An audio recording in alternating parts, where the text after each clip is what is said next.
All right, we here. What up? What's popping? What's good, people? What's going on? It's boy, Mr. Locario, Miles Cunningham in the building. Miles, what's going on, fam? What's good with you?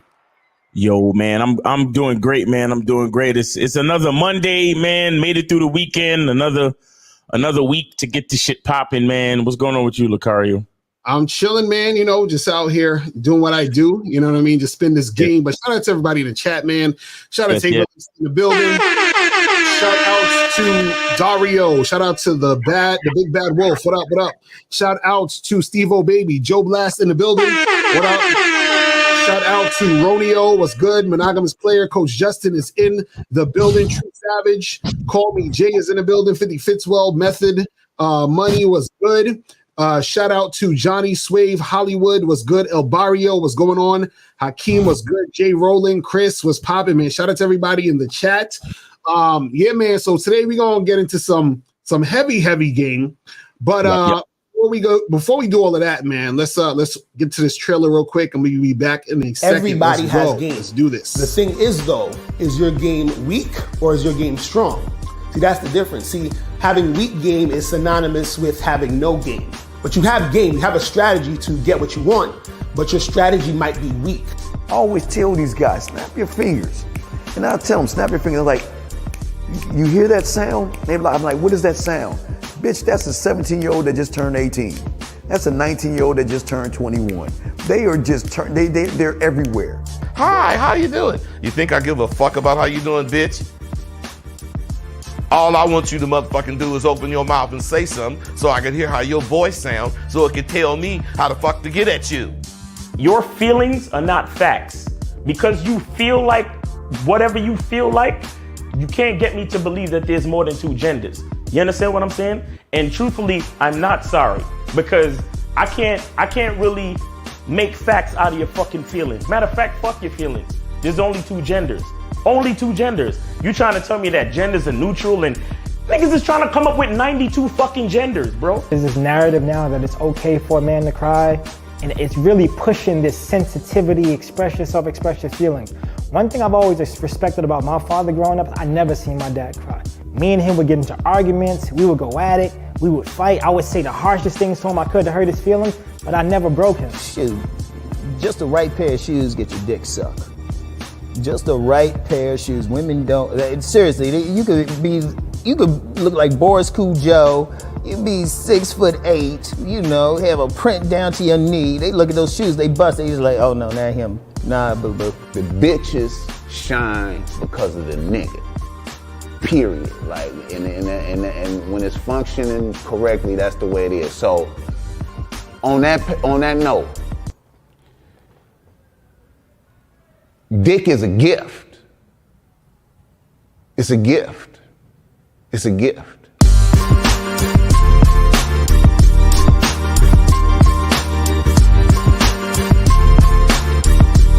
And you got to play your way from start to the end. That's having game. Because if you do that, what you expect is what's going to happen. See, don't no accidents happen with motherfuckers that got game.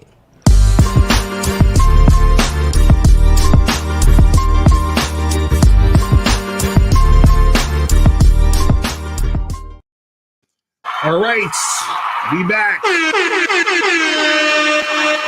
Shout out to Emmanuel. He said the documentary is very informative. That's what's up. And make sure you guys get on that badboymembership.com. Also, make sure you guys get on that masculine identity membership.com. Let's go. Let's make. Some people think you need a sports car to get what you want. Some people think you need $1 million.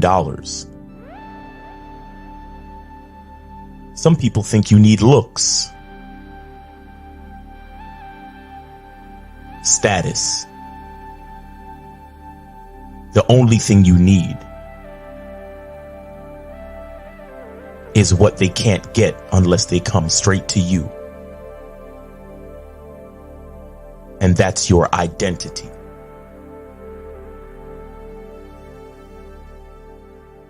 Join the Masculine Identity membership today.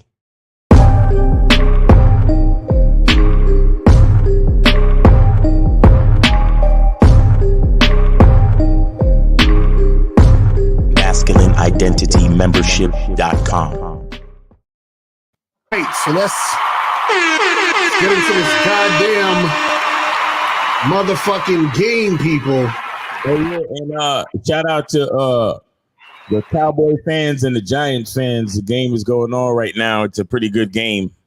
I know Steve is watching. and New York is leading 13-6.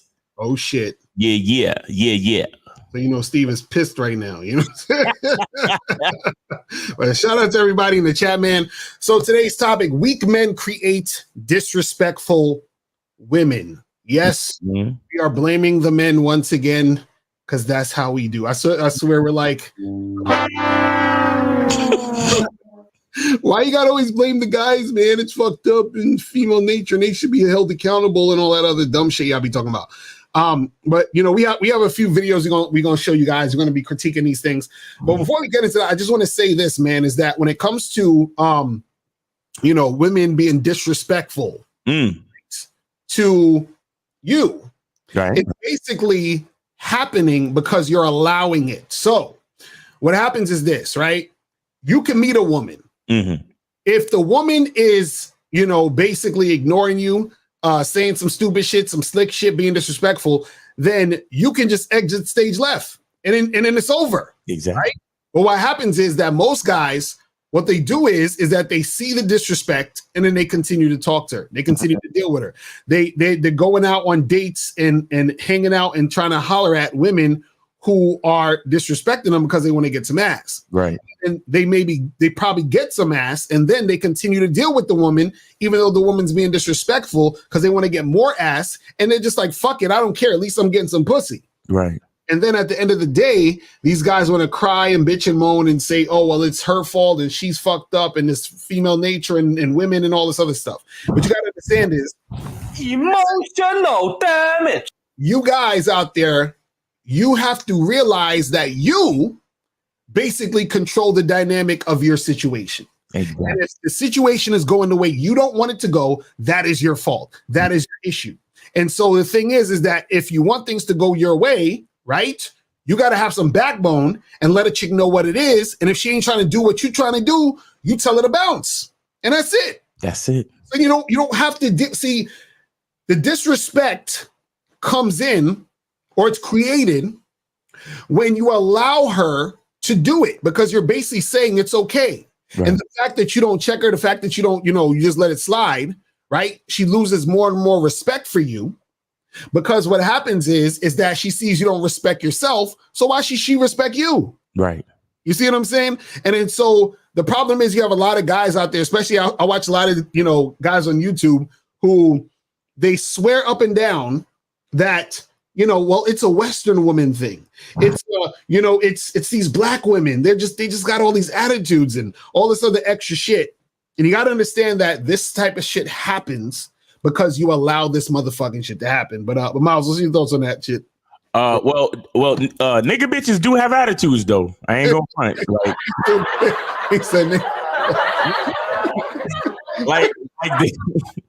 it's a lot of nigger bitches that got attitude, but again, it's the same deal, bro. Like the ones that have attitude just don't get my time. You understand? And right. I think a lot of dudes they find, they have a scarcity mindset, because it's like all they see is what's in front of them. Right. If they see a chick that they like and she has an attitude or she's behaving in a way that is averse to them getting with her, it's like because they don't have imagination and they don't have the abundance mindset to think that there might be another woman out there that looks as good as her or possibly even better, that will be respectful. Right. And I could just have patience and wait till I find that woman. Instead, they allow their weaknesses to keep them in stagnation in a situation with a female that has no respect.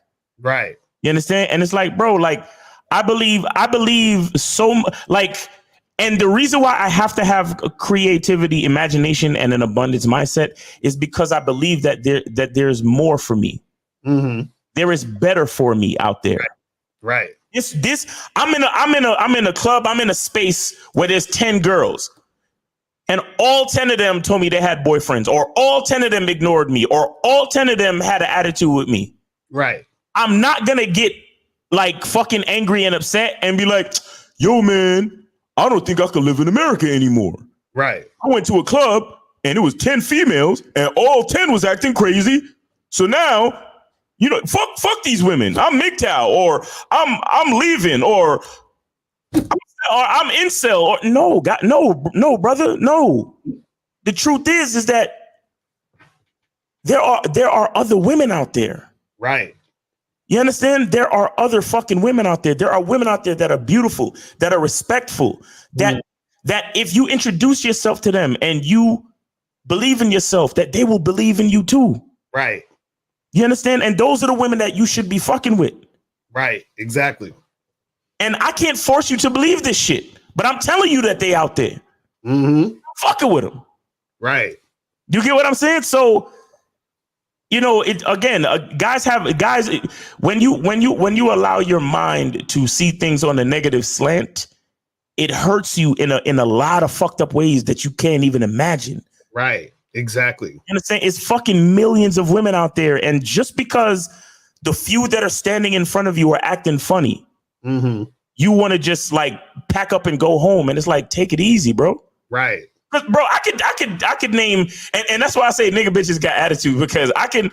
Just the other night I went out and I saw a group of girls, and I just had to ask them a question, like literally ask them a question, because something was going on with the club, and the valet guy that was in front of the club, he just didn't know what was going on, and they had just came from out the club. It was a group of them, so I went over them and I was like, you know, I asked the question.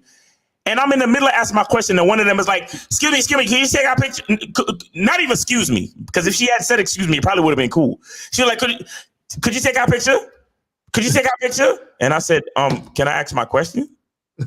Right. And then and when I said that, she said, and then she just kind of like bum rushed past me and asked the valet guy to take their picture. So I was trying to ask one of the other girls in her group a question, and then she just kind of like, she blocked me from asking a question because she grabbed all of them to go take the group picture with the valet. Because you know the valet, he just want to do what the women say. Right. You understand what I'm saying? So I'm standing there. I still didn't get an answer to my question, and I'm just like, these nigga bitches. but no, I'm joking when I say that shit. But y'all do have attitudes though. Go. Oh, God. Like, let's be clear. Like, and again, like that video that you did the other day is very, very serious. When, you know, a lot of these black men they love to like lean into black women and act like, oh, I can't get women. These black women out here are all fucked up. Right. But again, like you said, the reality is that the majority of black women, they go for black men first. So if you're having trouble with black men, that has something to do with you, bro. Right. You understand? And again, that's why it don't have nothing to do with me, because I deal with black women that believe in me. I deal with black women that would never behave like that bitch last Friday night. Right. And I know this. The point is, I knew it before, because that's how I was able to get with the black women that I deal with. You see what I'm saying? Because we've been out together massive times, and you've seen the amount of like attitudes and issues and situations we've got into with black women over the years, and I still choose black women first. You understand what I'm saying? And I'm not running. Right. And the thing is that even with all that, this is what we saying. When the chick is like that, it don't matter. It really don't. You don't need to fuck with her. Exactly. You only fuck with the chicks, whether they black, white, whatever, who are cooperating. Exactly. But because right after I didn't get to like talk to those girls, it was another group of chicks, black chicks too. Right. And we was discussing, you know, the issue that was going on with the club and everything. And they were cool and respectful and everything. Right.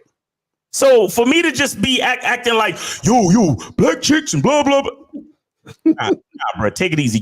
You literally just haven't spoken to enough females in your lifetime. Right. You understand? Lack of game, bro. Just that's the bottom line. Lack of fucking game. Yeah, and on top of that, that's some feminine ass shit, because that's what women do. Women say niggas ain't shit. And you know why women say niggas ain't shit? Because they fuck this one nigga that made him feel a certain type of way, or one or two dudes that made him feel a certain type of way, and now all niggas ain't shit. But the reason why they do that is because for women, what happens is that because they're the recipients of the pursuit, meaning you pursue them, they receive the shit. You understand what I'm saying? Right. Since they're sitting there waiting for the man, they're choosing the best of what they feel they got. And then so because the best of what they feel they got fucked them over, or they feel like the guy did fuck them over, then it's like, well, niggas gotta be not shit because I picked the best of what I thought I could get. Exactly. So if I pick the best of what I thought I could get and you ain't shit, then that means the rest of y'all ain't shit. Exactly. You know what I'm saying? So that's kind of like how it goes. But let's take a few calls real quick because the phone lines is lighting up, and then we're gonna get to these videos and all that other good shit. So let's go to that's a nigger bitches. 480. What's popping? Who this? Yo, all right. So it's funny y'all bring up this topic. Wait, hold on. Did you donate though? I did. That's up. So what's good? So are you guys talking about weak men create disrespectful women only in relationships or just in general? In general. The fact is that wait. Go ahead. Well, no, I had a similar situation that Miles was speaking on I think like 2 days ago, because I work at the club and I do security. And I had told this one quote unquote sister, I was like, yo, I asked him how you guys doing? Are you guys just walking in, or do you guys have a table? And this one dark black bitch, like just straight up gave me like the rawest, like the most disrespectful like look and just demeanor. Like I don't know, like I did her wrong or some shit like that. And it got to me for a little bit, but then what's crazy, Miles? I was thinking like, I said the same thing you said. I said, I called her a nigga bitch in my head. Like I felt like a slave master. Real talk. I'm not even lying, bro. I said that same shit. Yo. You see what you started, Miles? Niggas say that shit. Then what? So what happened? I mean, that was pretty much it. I let it go. I didn't let it ruin my whole night. But it's just, I mean, if y'all can find something that I said or did, let me know if it was my fault or not. No, that's what I'm saying. That's exactly what I'm saying, bro. Like women. Okay, you have to understand. You have to look at it like this. When they say two wrongs don't make a right. Right. Okay. Ultimately. And this is not to take accountability away from the woman necessarily, because she is a grown woman and she should be able to conduct herself in a respectable way. Right? That's a given. But at the same time, two wrongs don't make a right. But you have to understand that somebody wronged her, and hurt people try to hurt people. Right. Now, where the two wrongs don't make a right come into play for you is, at least you didn't engage with her and bring another wrong to her to create a more toxic situation. You let her be toxic on her own. Right. Do you understand? So in a way, you led by example and you didn't add fuel to the fire, because that woman more than likely she's the one that's the most bitter about being cheated on or played or whatever by niggas that probably look like you, or club niggas, or whatever the fuck it is. It's niggas that, especially when chicks travel in packs. Right. You always got to have the hyena bitch, like ready to strike. Even when you just asking a regular ass motherfucking question, bro, you not trying to holler at nobody. You just trying to, because like you said, you the bouncer, and you was like, hey, y'all coming in, or y'all have a table or what, so I could know what to do, how the best to do my job, because I'm trying to service y'all. Right. But again, you still have to lead by, you still have to try to lead by example. And that's why, and that's at the end of the day, as men, we have so much responsibility in our hands, whether we know it or not, because it's not for you to say, hey, nigga, bitch, stop acting like that. For you to just fall back and let her be toxic by herself. Because if you turn around and be toxic with her or try to correct her in that moment, it's always going to be a problem. So the only thing you can really do is just fall back and lead by example. You see what I'm saying? Right. And also you got to understand. Right. Silence is golden. Right. And also you got to understand again. See, all of this. See, what people got to understand is that everything is connected. Everybody's connected. Every situation's connected to the other situations, and it's all one thing. So what happens is that her acting the way she acts is a result of the situation she was in with other niggas who didn't lead her right. So now you have to feel the bullshit. Right. You see what I'm saying? So understand that if you also contribute to the nonsense, like Miles is saying, then it's just making it worse. So so the thing is that you have to be able. And this is the thing about game. You need to be able to know how and when to redirect the energy. Do you see what I'm saying? So even within yourself, so that you don't become a nigga that's like, man, fuck these hoes and blah, blah, blah, blah, blah. Because if you become that guy, that means that her energy got all up in you. You understand what I'm saying? You were influenced by her energy to be saying, fuck these bitches. Exactly. You see what I'm saying? Right.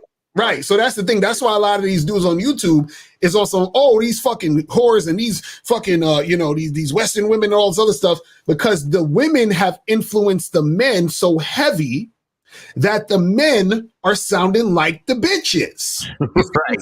So this is what happens is that when two people are interacting with each other, right, there's always going to be one person whose energy is more dominant and powerful than the other. So what happens is that nowadays in society, women's energy has become way more dominant than men's energy. So now you have men acting more female-like because women's energy is taking over this whole fucking situation. Right. So that's why you got dudes that act like bitch-ass niggas and dudes who act all sensitive and emotional, because they are basically mimicking and following the woman.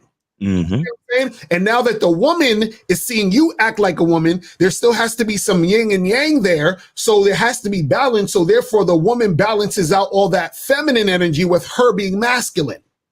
You see what I'm saying? And so this is where we're at now. Yeah. You see what I mean? So that's why I'm saying that you got to be careful of how you're letting that energy get to you. This is why I said when you trying to holler at a chick or you trying to say some shit, when the chick, when she first starts acting funny, you just keep that shit pushing. Right. You got to know when to pull the plug on a situation, bro.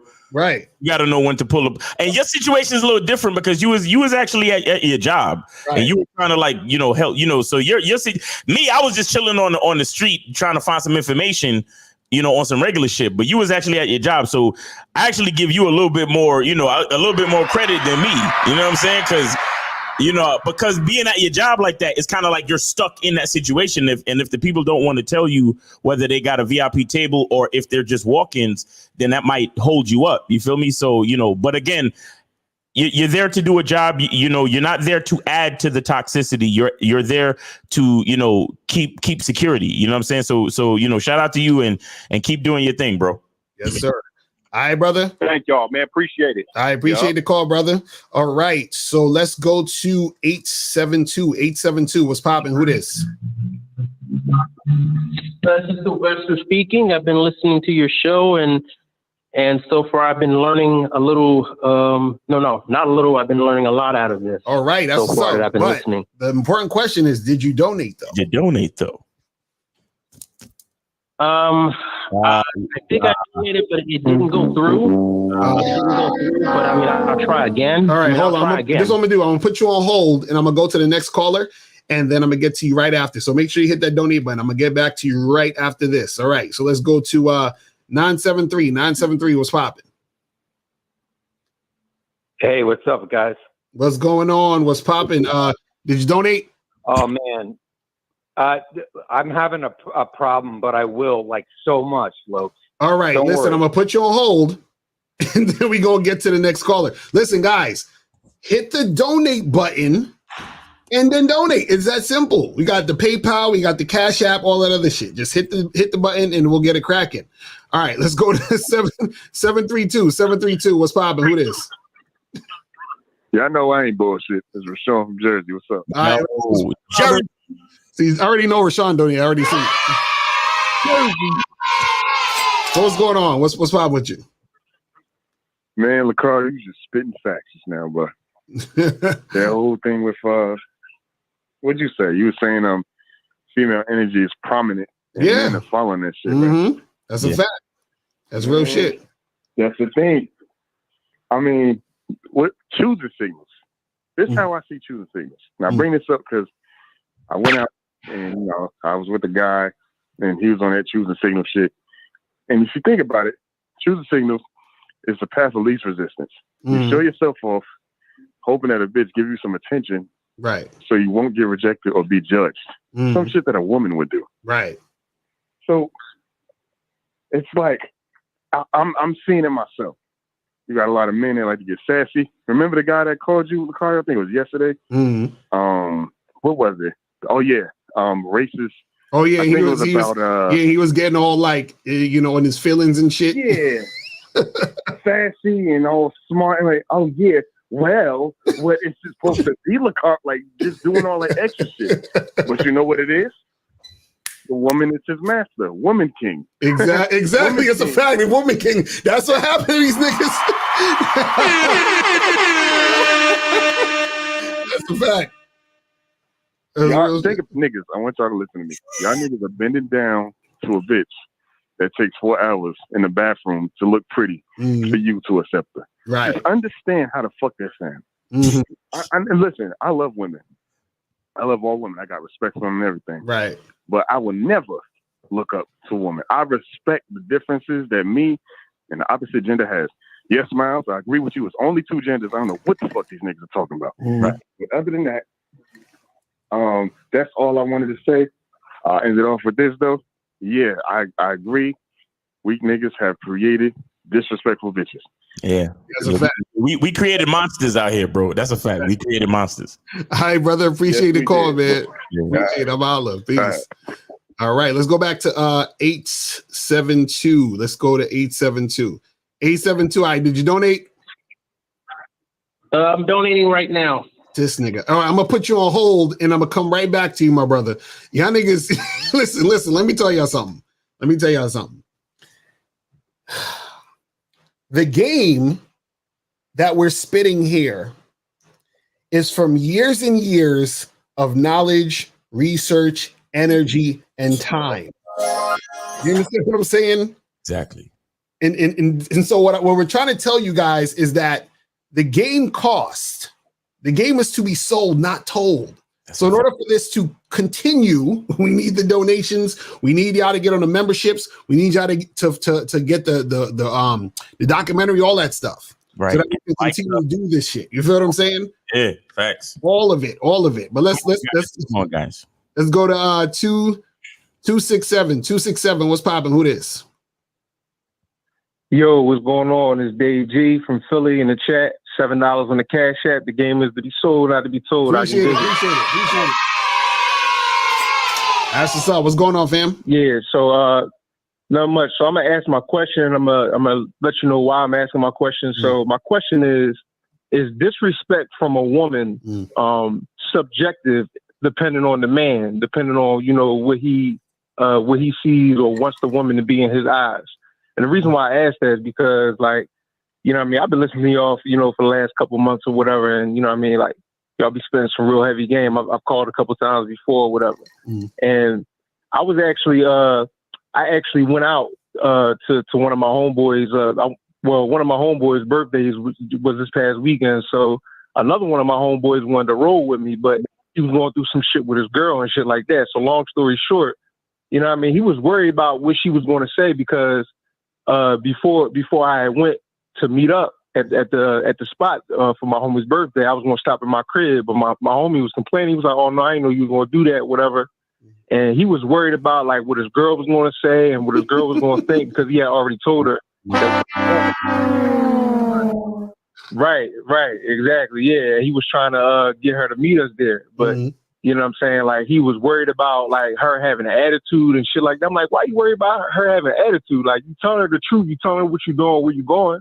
Like, what the fuck is, well, she gonna have an attitude. I don't feel like dealing with that shit. I'm like, bruh, like, why don't you just let her know what it is? He was like, well, you know what I'm saying? Like, sometimes you got to feed into such and such, you know what I mean? You got to carry these bitches because sometimes you got to do some nut shit to get some pussy. I'm like, what? That's what happens. And that brought me back to the shit. That brought me back to the shit that y'all be talking about. Like, I'm like, yo, like, this is real shit. Like, dudes really believe, like, you got to cater to these chicks, even if she's yours, even if you're in a relationship with her. Caller. Shit is crazy. Caller. I just, you see that moment when you saw your man acting like a bitch ass nigga and your mind went back to the shit we be talking about? Right, exactly. No doubt. Like, I wish a good population, a good like section of niggas could really get a moment like that. Right. Because a lot of y'all niggas, y'all really just, a lot of niggas, even niggas in the chat, niggas that's watching, it's 256 people watching this right now. A lot of y'all really just listen because y'all can't wait to see the crazy shit we say, or if Miles gonna get, loud and cut out a caller. Oh, that's all y'all niggas is really watching it for. A lot of niggas is not really, it's not really registering. Right. Apply it to your life. Really call up and say that, like, yo, I saw my man's tripping over a bitch. And all I could think about was the shit Lucario and Miles be saying. Right.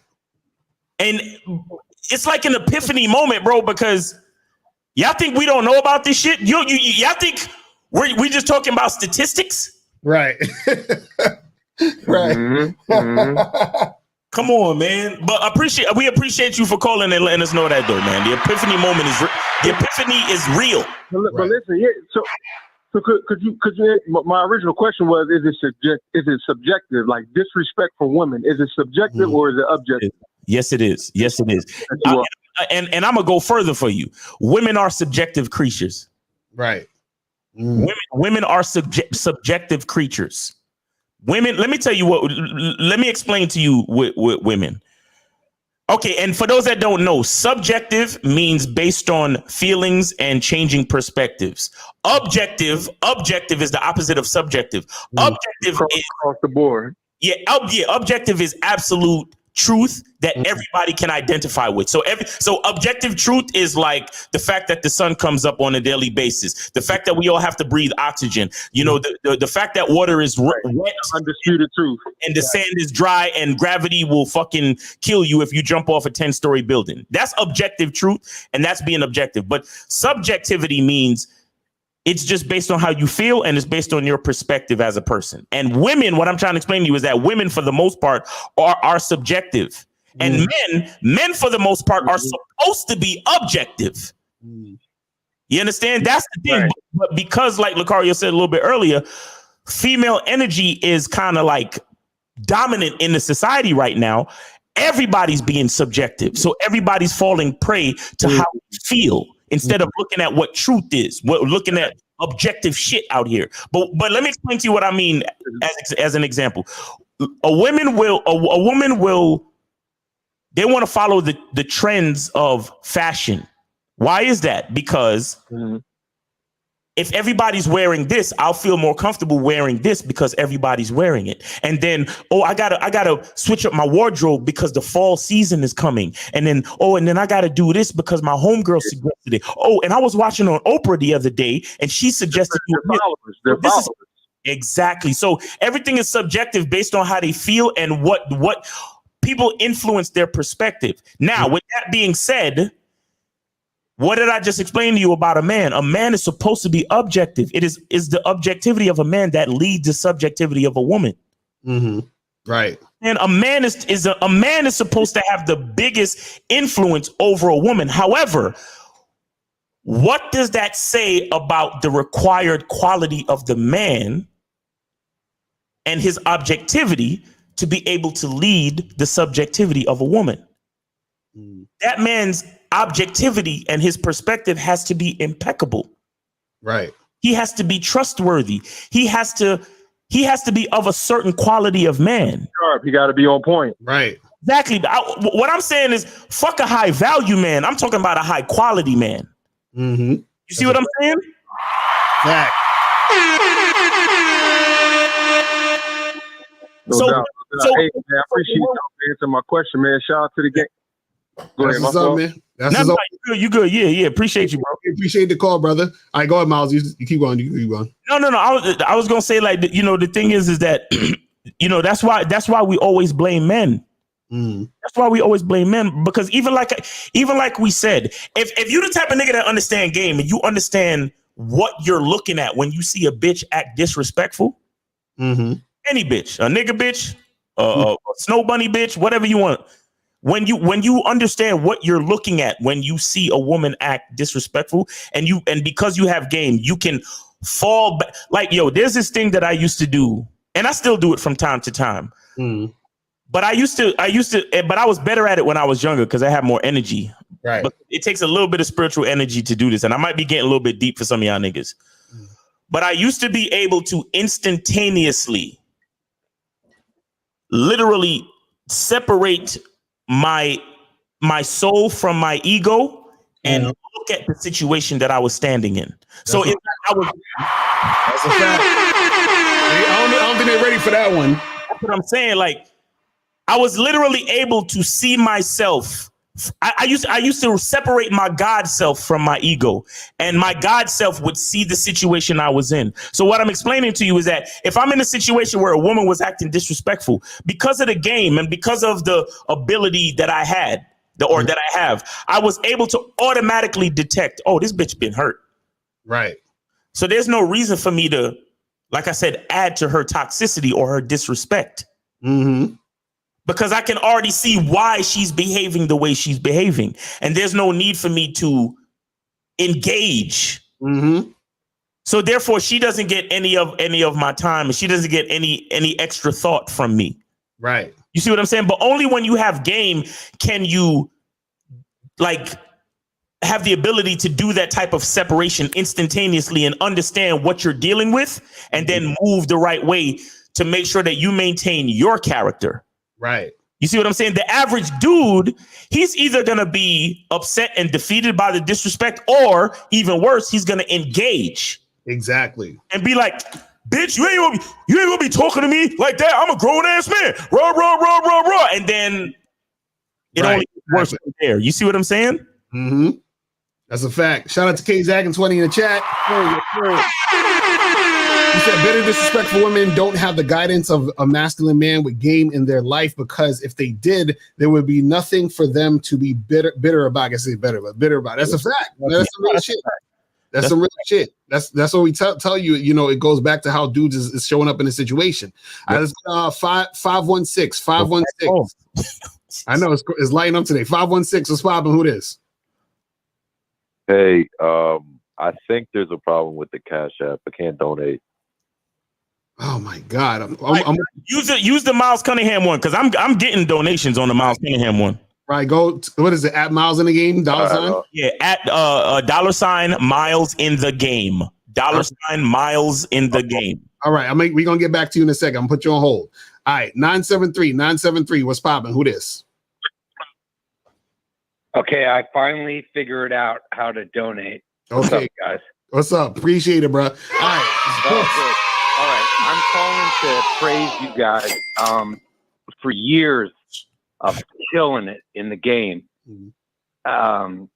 Miles tonight was, I've never seen him that on fire like that. And then Loke, you came in right after him, and you dominated on that one. And what I'm trying to say is basically, it's like, why? Okay, weak men create disrespectful women is the title, but why do we give a fuck about women? That's really what I'm saying. I'm mid-talent on that one. It's not like I can't get women, but I'm saying, is it worth the squeeze, boys? That's all I'm saying. No, it is worth the squeeze. So many years of respect for you guys.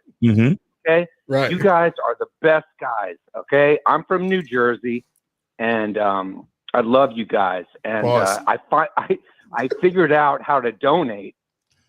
So I'm sorry about that, but I've been a listener for years, man. Right. Well, Cola, see, you have to realize that you're talking to men who, because we know how to get the best out of ourselves, we know how to get the best out of our women. Right. You understand? We know how to get the and it almost has nothing to do with pussy, bro. We know how to get the best out of women, meaning we know how to get their best countenance, their best behavior, their best support, their best love, even, you know, their best admiration, their best level of respect. Right. Like, bro, like the women, like when I see women in the street acting out, I'll be like, wow. My chicks don't act nothing like that. I don't understand. That's what I'm saying. Because look, the best side of a woman isn't the pussy. That's actually that's not even at the top. That's like, you know what I'm saying? Like the when you actually get the best out of a chick. This is why when dudes trick, I laugh because I'm like, you know that like you're paying for vagina. You understand what I'm saying? Like I would actually rather niggas trick and have a chick fucking cook them food or some shit, or fucking, you know what I'm saying? Like do they laundry or some shit. You understand? I'm like, you paying for pussy? Pussy is that shit is everywhere, bro. Like what are you doing? You know what I'm saying? But the thing is that the level of, you know, game you have is going to dictate how a woman is going to respond to you. Right. And the more a woman is cooperating, compliant, being positive, being submissive, all those things happen because of the type of man you are. Right. And the thing is this, if you're constantly, right, dealing with women who are on some bullshit, that is a direct reflection of the man you are, because you chose to deal with the woman who's on bullshit. So what type of man chooses to deal with a woman on bullshit? You feel what I'm saying? Right. Yeah, Loke, let me just say one thing. What I'm saying is women are on bullshit. They're no, but that's not what you were saying. Hold on. See, caller, see where you're going. Lucario said it earlier. We're all connected. Everything's connected. What you're forgetting is you're thinking that women are separate from you. That's what you're thinking. So right. when you look at us and think that we are worried about, because you said, oh, why should we give a fuck? Why should we worry about women? You have to understand that the reason why guys like us even talk about dealing with women is that we're really not talking about women. We're talking about ourselves. Exactly. We're not talking about, if you really break it all the way down, we're not talking about women. If we're explaining to you that weak men create disrespectful women, look at the title again. The title is not about fucking women. Right. It's about the weak men. The title is not about women. The title is about the quality of men and the effect that it has on society as a whole, bro. Right. So what we're really trying to understand is, what do we need to understand about ourselves as men in order to create quality around us? Right. And the quality around us includes the women that are around us. Right. Exactly. It's not about the fucking women. Miles, let me just, I mean, you guys cut me off whenever you want. All I'm saying is like, okay, this is a true story. Okay. I have $20 million. Okay. To my name. And you better be on the membership. Go around. You got $20 million. How much did you donate? How much did you donate, nigga? Somebody got 20. Nigga, I need to see at least 20 G donation, nigga. What you talking about? I need to see at least $20,000, nigga. Forget it. No. Just joking. Continue with your shit, bro. Just go ahead. Look, don't call me the N-word, man. I'm not. I don't believe in racism and stuff. You're good, bro. You're good. Go ahead with your scenario. Go ahead. All right. Can I just? Okay. Thank you, guys. Look, I love you guys. You guys are helping people understand that women, they're not really worth the squeeze. I mean, that's what I'm trying to say. But I understand that's your thing. You're trying to get guys to be with women, but I've had great women, gorgeous women. Okay. I'm at the top of my game, millions of bucks, whatever. But what I'm trying to say is weak men create disrespectful women. Of course they do. You have to be strong. But what I'm trying to say is that women, and I've listened to you guys for years, right? And you guys are amazing. But at the same time, these women are evil, kind of, in a way, meaning like you're just not going to get anything out of it. So bro, this is what you're not understanding. No, this is what you're not understanding. Give me the buzzer. No, but this is what you're not understanding, my brother. Right? Okay. Now, let me ask you a question. I'm gonna just give you an example. Right? Yeah. If I came to your house and I stole some jewelry, right? and I took it to my house, right? And then I invite you over to my house for a party, and you see your jewelry on my fucking bedroom counter or some shit, and you take the jewelry back. Are you a thief? You just took it. You just took the jewelry and put it in your pocket. Why are you not a thief? Because that bitch stole that shit. No, because if I stole it and I took it, then you took it back. That was your own shit, right? So what I'm saying is that your reaction is based off of what I did. You see what I'm saying? You're doing something based off what I did. So you're not a thief. You're just reacting to what I'm doing to you or what I did to you. So when a woman is being evil, she's reacting to what somebody did to her.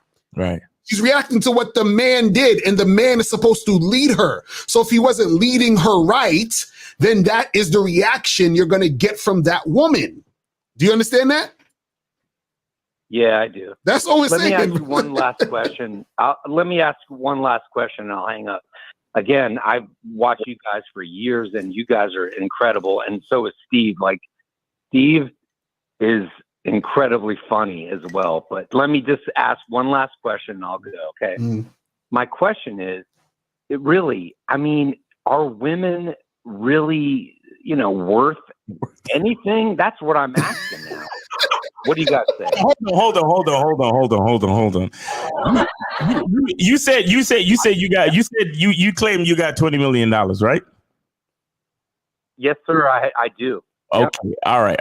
Is $20 million really worth anything, or does it have to do with what you decide to do with the money? No. Huh? Yeah, it's like you have to give it to the next generation, and but that's what I'm saying. Like, what does the $20 really mean to you? What does it represent to you? The 20 million. Well, women tend to be, interested. No. Caller. I want you to listen to me. Stop talking about women. You keep talking about women. By the way, you keep talking about women. I want you to listen to what I'm saying. What does the $20 million mean to you? What does it represent as far as value to you? Not much. Exactly. So that's what I'm saying. If there's somebody out there who might have $10 in their pocket, and because they've been broke all fucking month and they finally got $10, that $10 feels like 20 million to them. You sitting here on the phone acting like the 20 million don't mean much to you. Right. You understand? It's all about perspective. But what I'm saying is the thing that decides the value of the money, no matter what amount it is the person who has the perspective. Mm-hmm. So when you say if women are worth the squeeze, the problem is, my brother, is that you don't understand your value. Right. That's why $20 million is worth nothing to you. And that's also why women are not worth the squeeze to you, because there's something up with the value that you see in yourself. What we're trying to explain to you is that because we see a certain level of value in ourselves, we are able to understand the value of everything around us, including women. You get that? Yeah, I do. But it's like every time I go with a girl, like, hypergamy kicks in, right? She wants me to pay for everything. Oh, God. Hey, listen. We appreciate you calling in. Look, we appreciate you calling in, but this conversation has to be done possibly on a consultation or something. So you're going to have to get with us behind the scenes, bro. Exactly. And I know you could afford it. So, right, Look, why did you buzzer me twice though, Loke? I'm just saying. Because you needed me, man. Nah, you need to hit us up for coaching, brother. But we appreciate the call, man. All right, so let's go to all right, let's go to 872. 872. You right back at you again. 872. Did you donate? Yeah. Gotcha. Finally donated. So what's going on? Just like I said, these are good points, and I'm glad I tuned into your show because this has helped me in a great way, because I used to be very offended when they were disrespectful to me. I used to cringe. Triggered. You were triggered. Yeah. This is giving me something. This is woken me up now, and I can feel this change. And it's like from this day on, I have to take this knowledge that I learned today and move forward with it. Because I used to be a clown, man. When they get disrespectful, I would sit there and cry and say, "Why are you doing this to me? Why are you doing this to me?" And it would get worse and worse. Oh my God. Yeah, that's what happens. Wow, bro. Seriously? Like literal tears? And it got to the point. It got to the point where I've had women try to get dudes to jump me, and I was crying in front of women like, "Why are you doing this?" Oh my God. Crying like a little bitch. And, you know, I'm not afraid to admit it. I'm not afraid to admit it. And truly, we appreciate this. We appreciate this because if you're going through this, then probably you're not the only one. So we appreciate you for sharing your story, bro. Seriously. Right, but the good thing is now I woke up from it, and it's like now I got to move forward with this new knowledge now. Right. So now this will never happen again. I will never sit there and cry. "Oh, why are you doing this?" I would just, the minute they act disrespectful, just remove myself. Right. That's all you got to do, bro. That's what you got to do, man. You know what I'm saying? But yo, brother, we appreciate the call, man, and we gonna holler at you, brother. All right, let's go to 708. 708. What's popping? Who's this? What's going on? What's going on? It's Twain.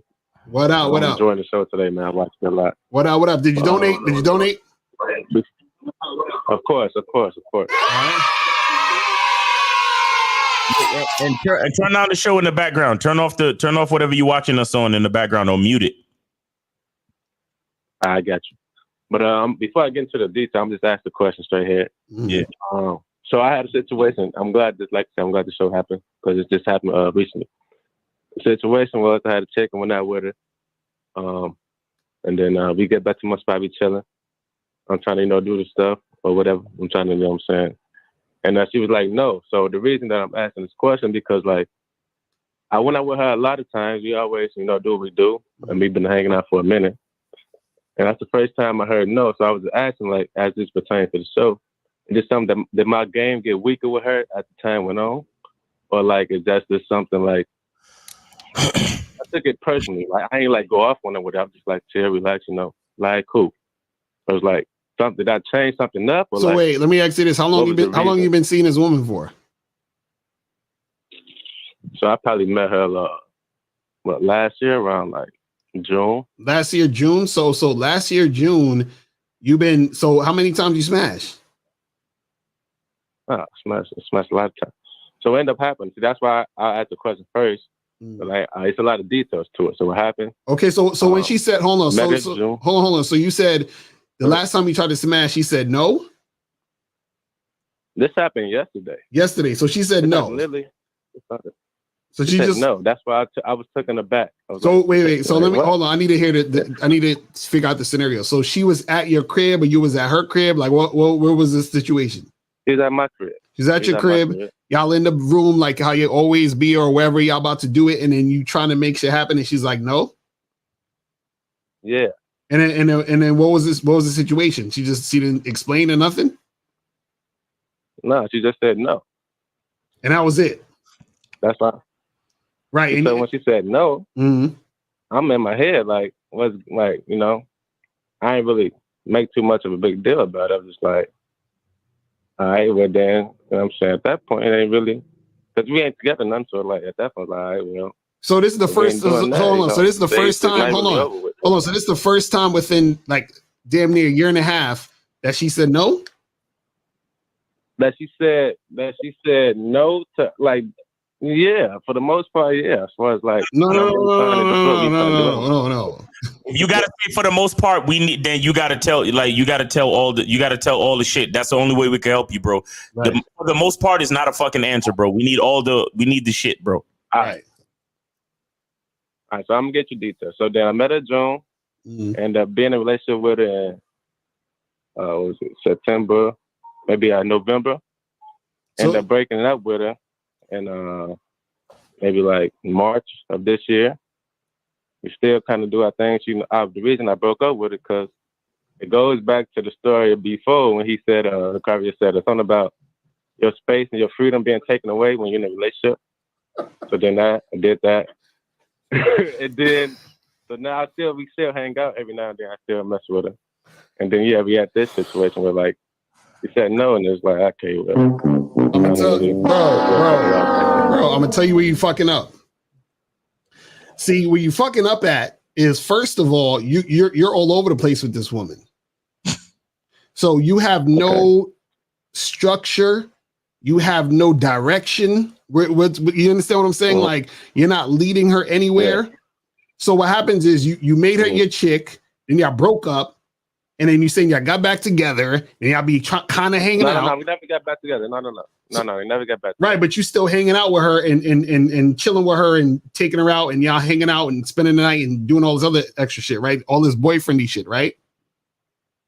Yeah, some goofy shit, yeah. Exactly. So she's saying no because she's confused as to what the fuck y'all are doing. Yeah. How many other women are you talking to right now? How many other women are you having sex with right now? Maybe like 2 or 3. What the fuck was up? What's up with y'all niggas? And you can't answer questions directly. How many other women are you having sex with right now, bro? Maybe like 2 or 3. Listen, I just want y'all to. Let's stop for a second. Let me break this. How many women are you having sex? Other women are you having? Maybe like 2 or 3. What? Okay, I'm gonna ask you again. Okay, it's 2. It's 2 more. So it's 2 more. Okay. And when was the last time you smashed either of those 2? Yesterday. So. Yeah. Well, you said the shit happened with the chick yesterday too, right? No, my story fucking up. This nigga. I had a chick over yesterday. No. You see why I can't fuck with y'all niggas, bro? No, for real, I get you. I know I'm fucking up, but listen. I smashed a chick yesterday. This situation happened last week Sunday. My fucking day is fucking up. So you got confused last week, Sunday, and yesterday. Oh my goodness, brother! Listen, this is all that's happening. My fault. Hold on. No. This is what I'm trying to tell you, brother. Your confusion is causing her confusion because you can't even tell us a straight story. So I already know you telling us or doing some goofy shit with her, bro. That's really all your issue is. You see, this is why I was talking to the other caller about the quality of the man. Mm-hmm. And the quality of the man dictates the value around him. Exactly. Brother, you can't even tell a straight fucking story. That's why your woman is giving you low quality behavior. Exactly. That's a fact. But that's what I'm saying. This just started. So that's why I was asking it. No. It didn't just start. You told us you met her in June and made her your girl in November, right? Yeah. Then y'all broke up. And you said you were still fucking with her and still dealing with her like you want some boyfriend shit, right? Yeah. So that's what we're trying to say. The whole situation is janky. You got to understand when you're dealing with women, right? Things have to be it has to be structured. You understand? Like for example, so you got a job? Yeah, of course. You get paid every 2 weeks, right? Of course. Okay, now, how would you feel if your boss is like, yo, listen, bro, I ain't got your check these 2 weeks, but I'm going to have it to you next week. You feel some type of way, right? Because you expect to have it every 2 weeks, correct?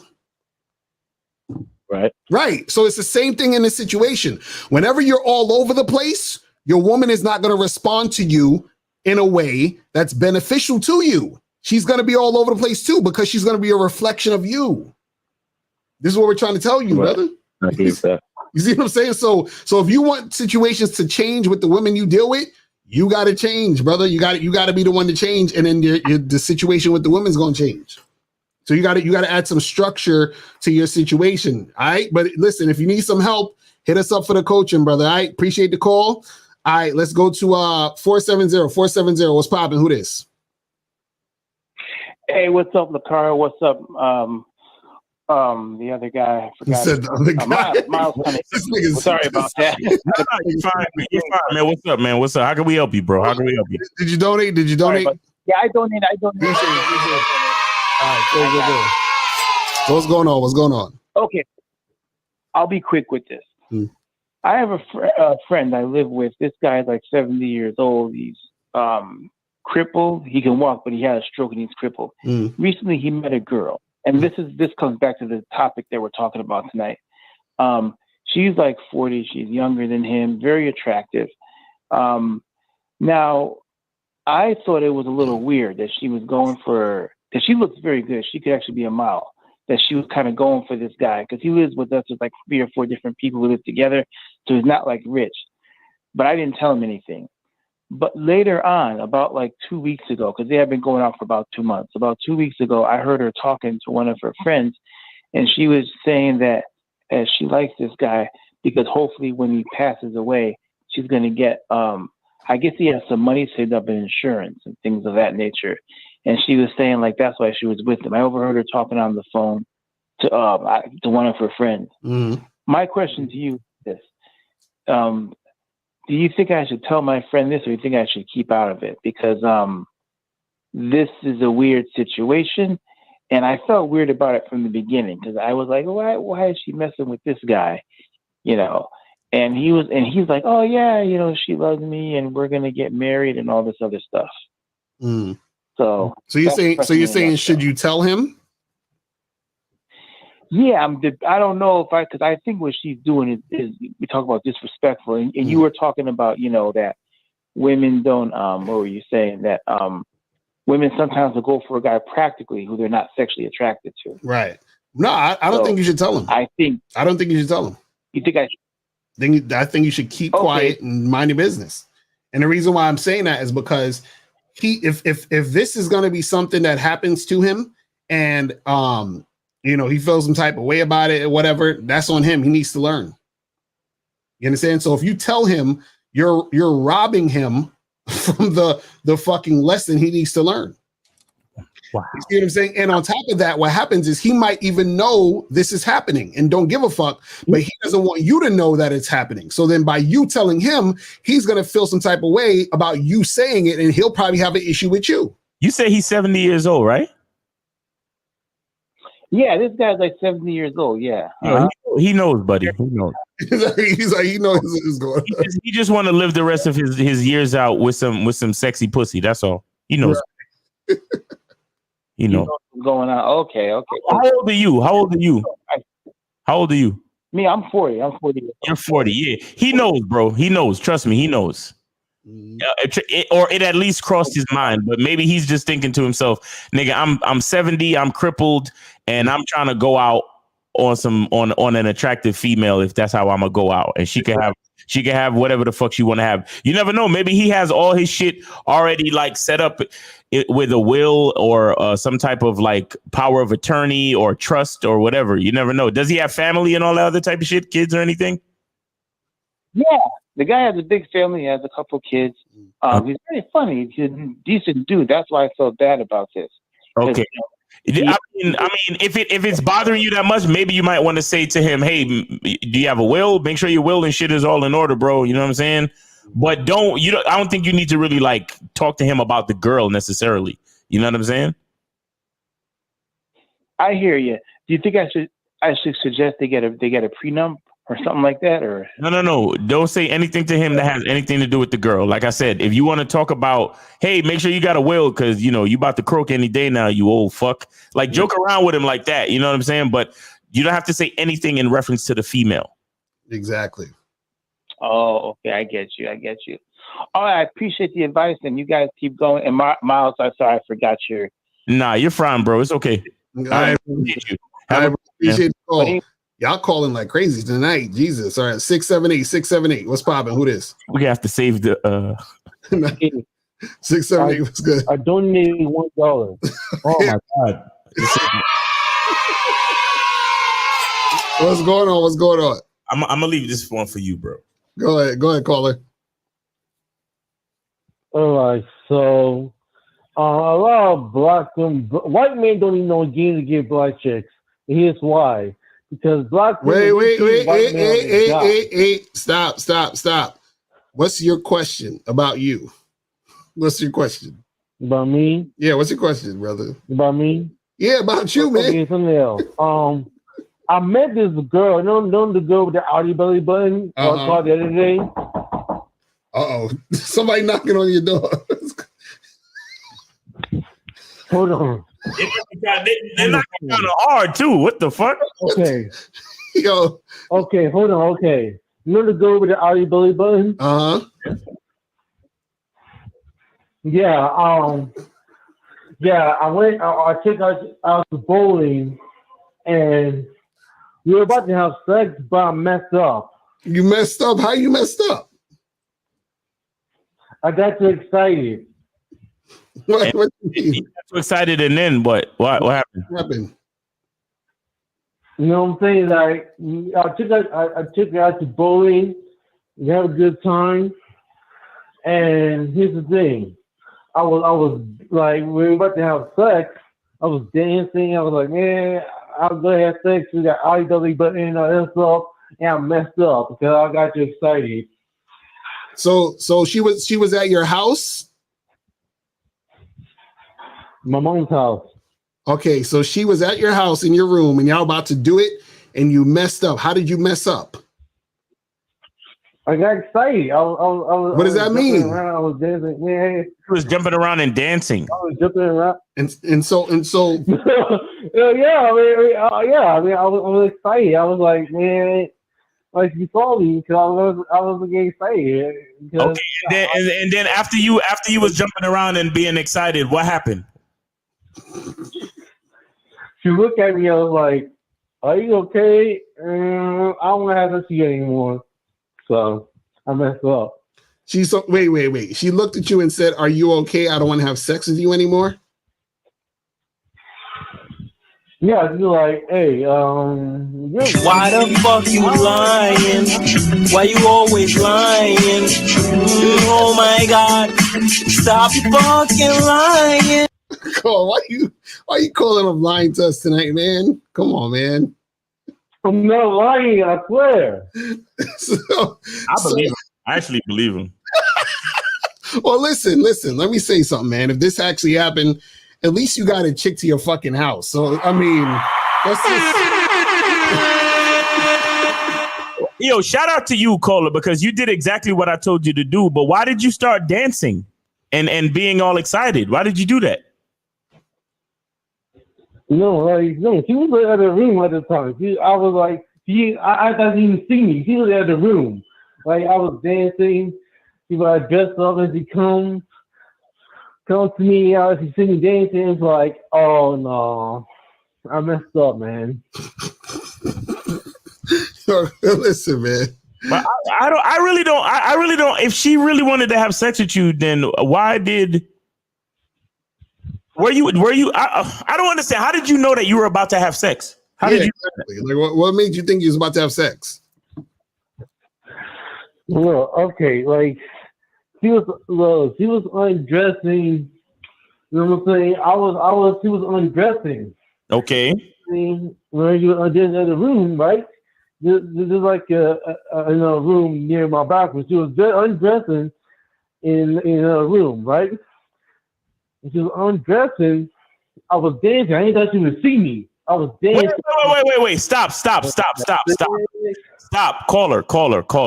You said where? Okay. Where are you and where is she? No, it's two rooms connected. Okay. Undressing in the room. Still undressing. No, wait. But why aren't you? Why didn't you undress her? Why didn't you take her clothes off? Yeah. Why is she undressing by herself in another room? I ain't thought about that. I ain't thought undressing her. She was undressing herself. What? No. That's not how that works, bro. That's not how that works. When it's time for you and a woman to start getting busy, or you and a woman to start getting sexual, you and her you gotta be together. So both of you are taking each other's clothes off. That's how that works. Okay. Okay, but you gotta believe me. I was about to have sex, but listen. No. It's too exciting. Listen. So the next time it happens, just calm down. And you gotta be calm, bro. You gotta be relaxed. Yeah, calm down. Be in the same room with the woman, undress the woman, and then y'all have sex and put on a condom. God damn it! I tell you what it really is. It's like she know that I have autism, but once you know that I have autism, that's why she turned off. So So it's like he affected me. No, it's not because you have autism. Because the whole time y'all was bowling, she knew you had autism. So it ain't because of your autism, brother. So if she came all the way back to your house, it's not just because of that. Because of the and stop, it's not because of autism. So what we're saying is, next time you get a girl to your house, go to your room with her. Y'all, make sure you're in there with her. Make sure that she actually wants to do it. Put on a condom and do it. All right. But we appreciate the call, my brother. We gotta get a few more of these. All right, let's go to 561. 561. What's popping? Who this? Hey, what's going on, Mr. Ricardo? What's going on, Miles? Yo, my brother, donated. Appreciate it. Years old. So what's going on? What's going on with you? Yeah, so I'm 24 years old, and this is actually referring to like 3 callers behind, where Miles said that the game, like, you gotta separate yourself, like your ego from yourself, in the sense that, like, if you're trying to find some, some game or something, like, it ain't nothing wrong to ask around. And also, he said that game is like an internal factor, meaning like it's usually about learning about yourself and how you can implement that when you're dealing with women. Right. Okay, I feel and the reason why I said. So, caller, hold on. Do you have a question? Oh, no, I just wanted to say, I just basically wanted to say something just for you guys to correct me if I'm wrong. Okay, go ahead.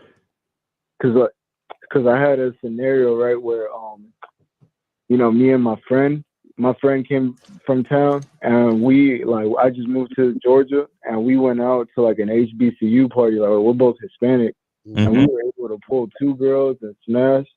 And after that, I'm like observing my friend, and I'm like, yo, like, how the hell are you so charismatic? Like, I asked him up front, like, with women, like, and he told me straight up, like, yeah, I just used to be shy, and like working with myself internally.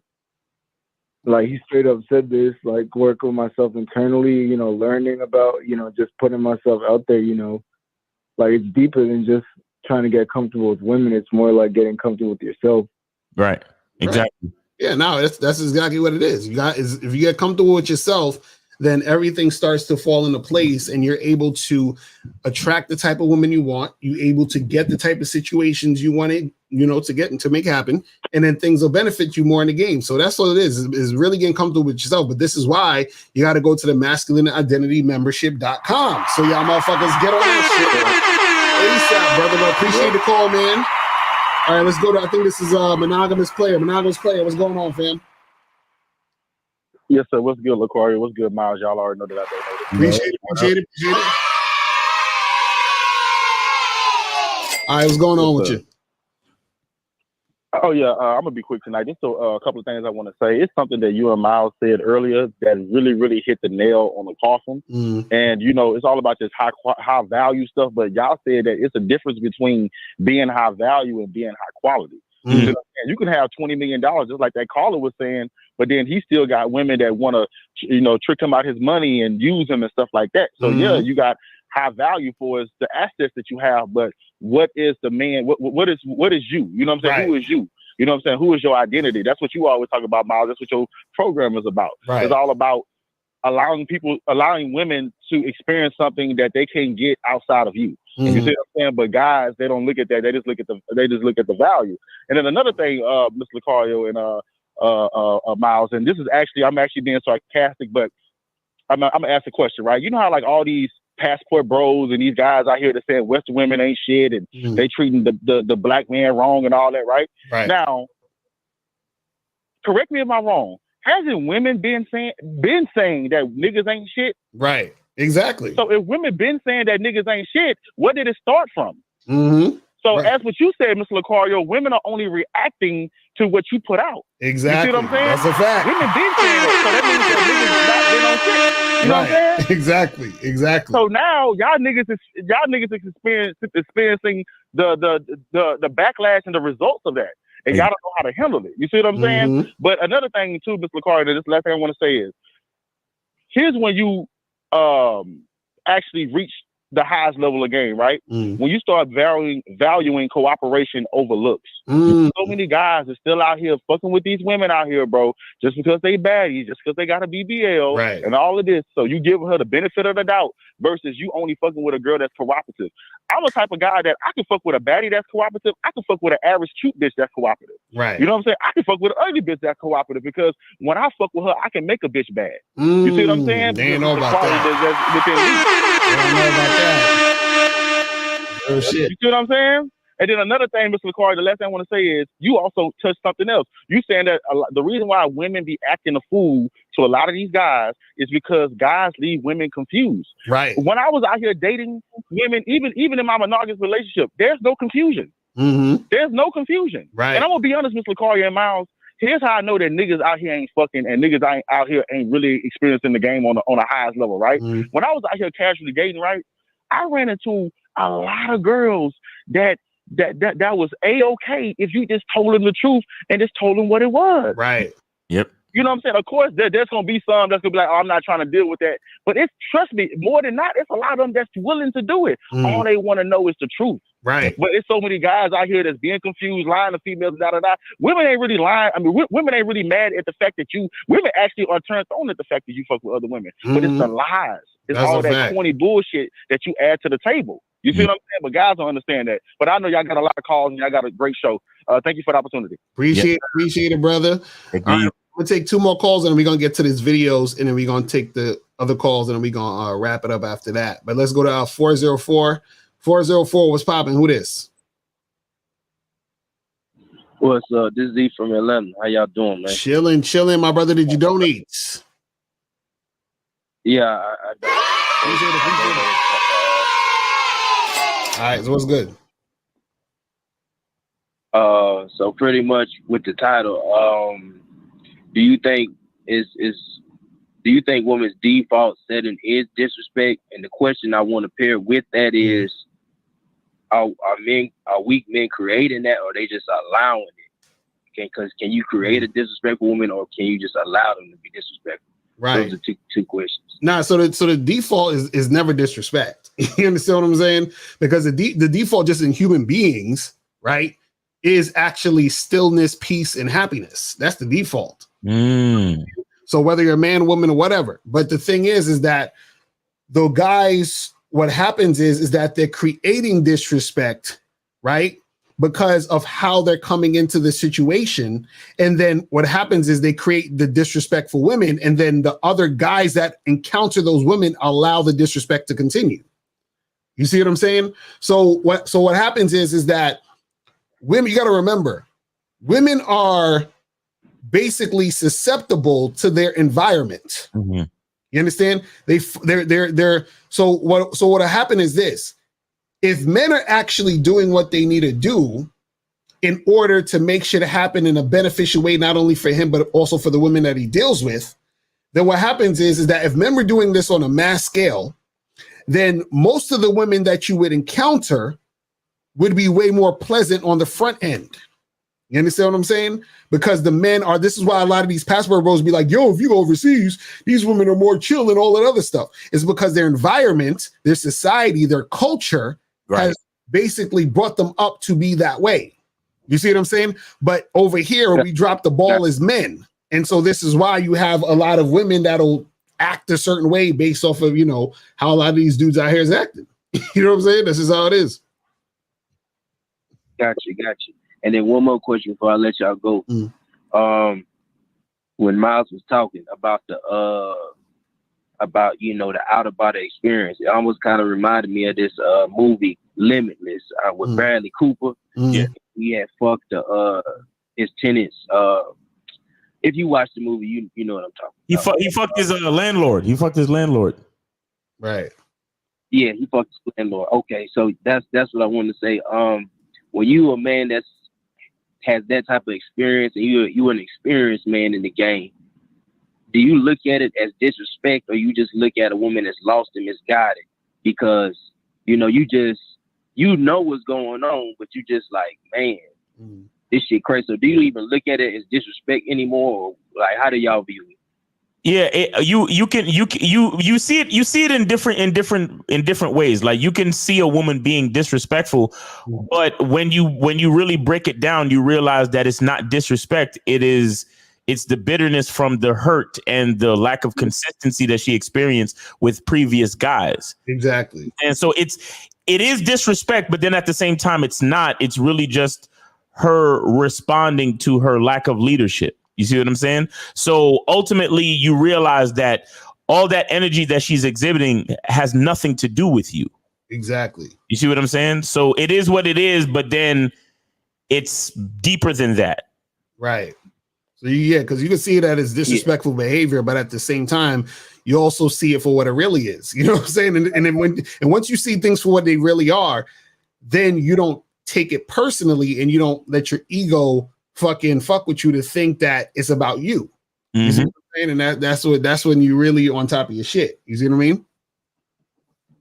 I'm glad y'all clarified that, man, because man, I mean, I done chilled out a lot, but man, I used to get pissed off about that shit, man. But I had to really take a step back and really like, man, ain't nobody just walking around this fucking man for no reason. I appreciate you. Right. Appreciate the call, my brother. All right, let me take one more call and then we're gonna get to these videos real quick. 619, what's popping? Who this? What's up, y'all? I donated. Appreciate it. So what's good? What's going on? So real quick, so I've been on the membership for a little while now, and I've been seeing progress, but I'm at kind of a standstill with where I'm at. Basically, like I'm going on dates with girls, like I'm approaching girls, we're going on dates, right? The ones who don't kiss me, I charge them, that's cool.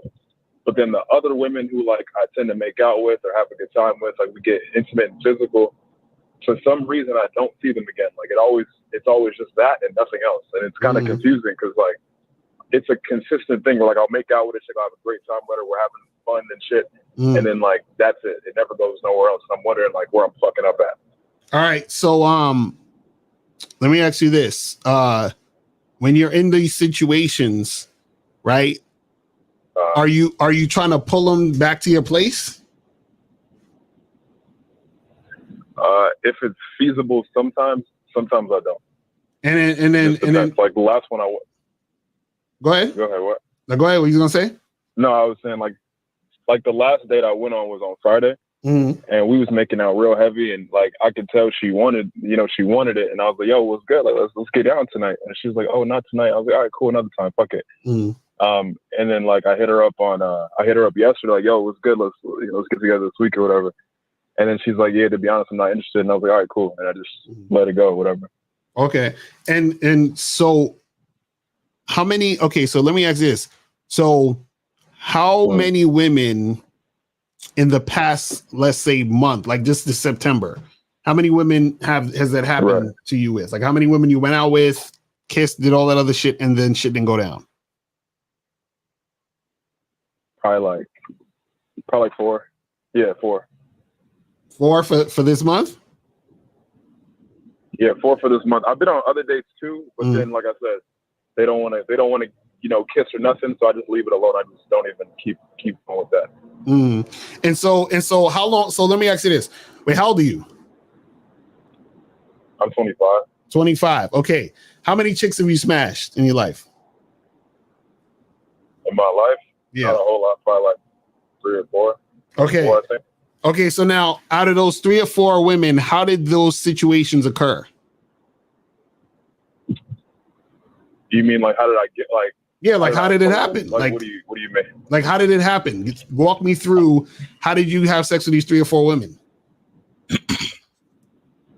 One girl, the first one I fucked, she fell in my lap like on some work shit. She was just, it was just real easy. I don't know. It was like some work shit. Okay. But then the ones I actually went out and tried without any like sort of crutch, like approaching, I would just like, I'll go up to him, approach him, we'll talk, we'll have a good time the first time, then we'll fuck the next time we hang out. It's just really that simple. Like, okay, so the first girl fell in your lap. The other 2, hold on. The other 2 that you approached and talked to them and then smashed, right?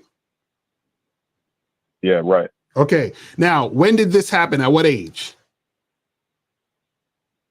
Like 23. Okay, so now, so So it's been 2 years since you smashed another chick? It's been like a year. Okay. I have like 2 girls I'm fucking consistently, but I'm trying to get, more. Like. So wait, the 2 girls you've smashed, the 2 girls you smashed, those are the ones you fucking consistently right now? Yeah. Okay. So now a year has passed. So how many women within this year have you hollered at or went on a date with? Because you said this month you did 4, but how much in this whole year you would say in general? Is it like average like 4 or 5 a month? Like what's the situation? You mean like how many have I gone on dates with like every month? Yeah. In the year? Yeah. Yeah, probably like anywhere between like probably about 5. Okay. Cool. So let's say about 5. So this is the thing. What it is that you know how to approach women, talk to them, and get them in bed because you did it twice. You understand what I'm saying? And you are consistently having sex with these 2 women. So if you're saying you're consistently having sex with these 2 women, but then you can't consistently have sex with these other women, you just need to meet more women that you can consistently have sex with. That's really the issue, bro. Okay. You just need to go on more dates and talk to more women, because if you've done it before and you were able to retain these 2 women that you're consistently fucking, then that means that you don't have a problem, A, approaching women and fucking them, and B, retaining them. You see what I'm saying? So your issue really is that you're just in a situation where you're probably not doing as much, or what's happening is that the women that you're doing these things with, either you're not building sexual tension to the point where you're able to pull them correctly, or what I'm guessing is, let me ask you this. Are the 2 women you're fucking, are these the chicks that you're like really attracted to, or are they just aight? I mean, like, yeah, they're not like super duper, you understand, but they're not like, they're they're above average. Keep it simple. Like they're cool, you know what I'm saying? But they're not like what you would want. My actual 100% type. Right. Yeah, that's true. Okay. And probably these women, are these any of these women that you've been on a date with in the last year? Are any of them your like ideal type? The one that I went on a date with Friday, super was like, she was like, it was crazy. You know what I'm saying? But like I said, it just didn't go nowhere. I was like, Right. So what I'm saying is this, is that you just need to talk to more women, bro. You know what I'm saying? You need to talk to more women, interact with more chicks, and you need to, because this is the thing. If you told me that you was a virgin or some shit, you couldn't get no sex, you ain't never done it before and shit, then it'd be a different situation. But the fact that you already had sex with 3 women and 2 of them were women that you actually approached and interacted with, and you still fucking these 2 women, you feel what I'm saying?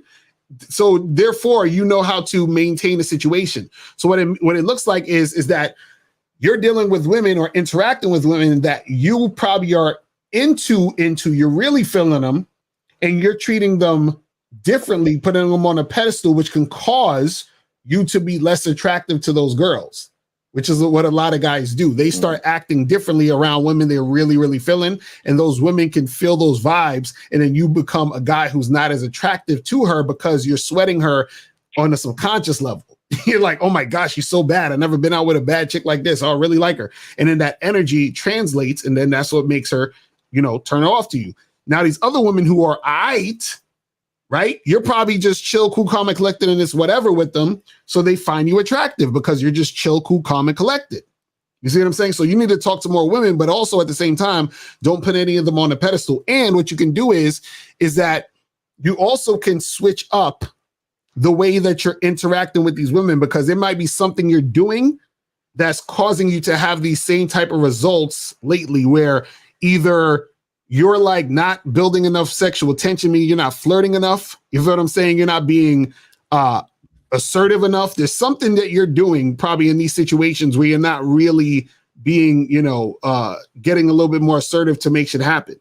You see what I'm saying? But I would need to be there to see it. But listen, if you need any coaching, hit us up and then we will holler at you, brother. All right? All right, thank you. Hey, well, can I ask you one more question? Real quick, go ahead, real quick. like in the realm. Well, because you said that like maybe I'm not doing enough flirting and all that, which I understand that. But my thing is like if like I'm flirting to the point where we're making out real heavy. Like what else am I supposed to be doing then if that's the case? Like, so if you're making out real heavy and you say to this girl, yo, let's go to my place. So every girl you was making out with real heavy was like, no, I don't want to go to your spot. Yeah, basically, or like they'll be like, oh, next time, or some stupid shit. And I'm like, all right, for sure, next time. And I hit them up and there's no next time. And how many girls did that how many girls did that happen with? How many girls did that happen with in all? Like in total, probably shit, man. So many, like probably like so fucking many, probably like 15 or something. See, like, some don't make sense. You said you only been on how many dates you been on for the year? He said about like five each month or whatever. 5 each month. Okay. Right. 5 each month. But something's missing because it don't make sense where you're doing all of this shit, kissing up all them on them or whatever, and you like, let's make shit happen, and all of them is like, nah, I'm good. But then all of a sudden, that's what I'm saying. I swear. Then all of a sudden, something exactly called me. They said the math ain't mathing. There's something. Are you sure your breasts don't stink? Like what's up with your hygiene? Is good? Everything good with you? Bro, I make sure my shit is on point. Like I thought that I was like, yo, am I tripping? And I make sure. Oh, let me ask you this. Let me ask you this. Wait. How long are y'all kissing? So I don't know about the last time, but like for example, like on Friday, we was kissing probably for like 30 minutes, just going in. Exactly. See, there you go. That's where you fucking up. That's where I knew it gotta be. I was like, something don't sound right, but there you go. And I was expecting you to say like an hour, but the 30 minutes is still too long. What happens is that when you kissing the chick, right? It shouldn't be no more than like a minute or two, 3 tops. And then you like, let's get the fuck out of here. Yes, my nigga, because what happens is what happens is that if you're just standing there kissing the whole time, what she's doing is that she's getting all of that energy up front. You understand what I'm saying? So what happens is that she can say, oh, well,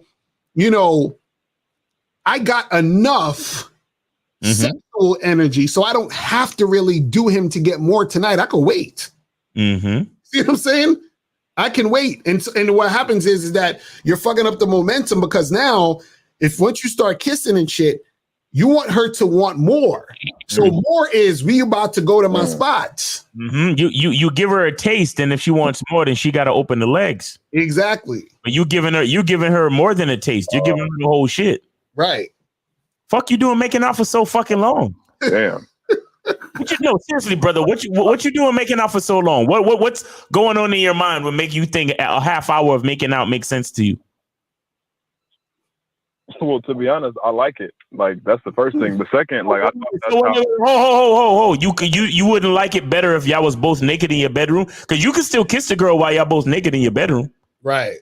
And after you kiss the girl while your dick is inside of her, right? That's what missionaries for. You know that, right? Yeah, you're right. Yeah, so that's what we talking about, bro. That's what I knew it was something. I was like, something's going on where the shit is. So, bro, when you kissing these chicks, no more than 2 to 3 minutes, my nigga, and take them out the fucking spot, bro. That's what you do. You feel me? Just don't say nothing. Just take her by the hand and just start going back to your crib. Right, exactly. All right, bro. All right, and then if she says no, like I don't want to do it tonight, then you just say, all right, I'll see you next time. Like you just end the date. Yeah, just we were like, yo, we'll pick up on this, tomorrow or whenever. You understand what I'm saying? And then you set up a time to do it. That's it. Yep. All right. All right, for sure. That makes sense. Thank you. All right, bro. Appreciate the call. All right, so let's get some of these. I'm gonna leave you guys. I see some of y'all still calling. We're gonna get to this video because I need y'all to see this fuckery. Okay, we got a few joints we're gonna show real quick, bro. It's been a whole call-in show. You sure you want to do this? Nah, let's do it. We got to do it because it goes to the fucking title of the joint, and y'all got to see the nonsense. Let's go to where is this? Yeah, let's do this video first. Let's do this video first. This one is short. Add this to the joint. All right, hold on. Let me. You can call me Ray. You can call me Jay. Let me play this shit. All right, let me play this shit. Frozen beers. Hold on. Let me refresh so we can start from the beginning. All right. These damn shorts be on that bullshit. All right, here we go. See those two frozen beers? Those two beers were in this freezer. And guess what happened? Because those two beers were left in the freezer and frozen, made a little bit of a mess, I'm no longer allowed to use the freezer. At 51 years old, my wife says, you're no longer allowed to use the freezer in the house. The ironic thing is I didn't put the beers in the freezer. My wife did. And I'm getting in trouble because they were left in the freezer. I didn't even know she put them in the freezer.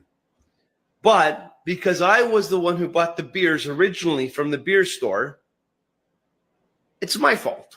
He said I'm getting and I'm no longer allowed to use the freezer. Hey, life ain't fair. And do I even argue about it?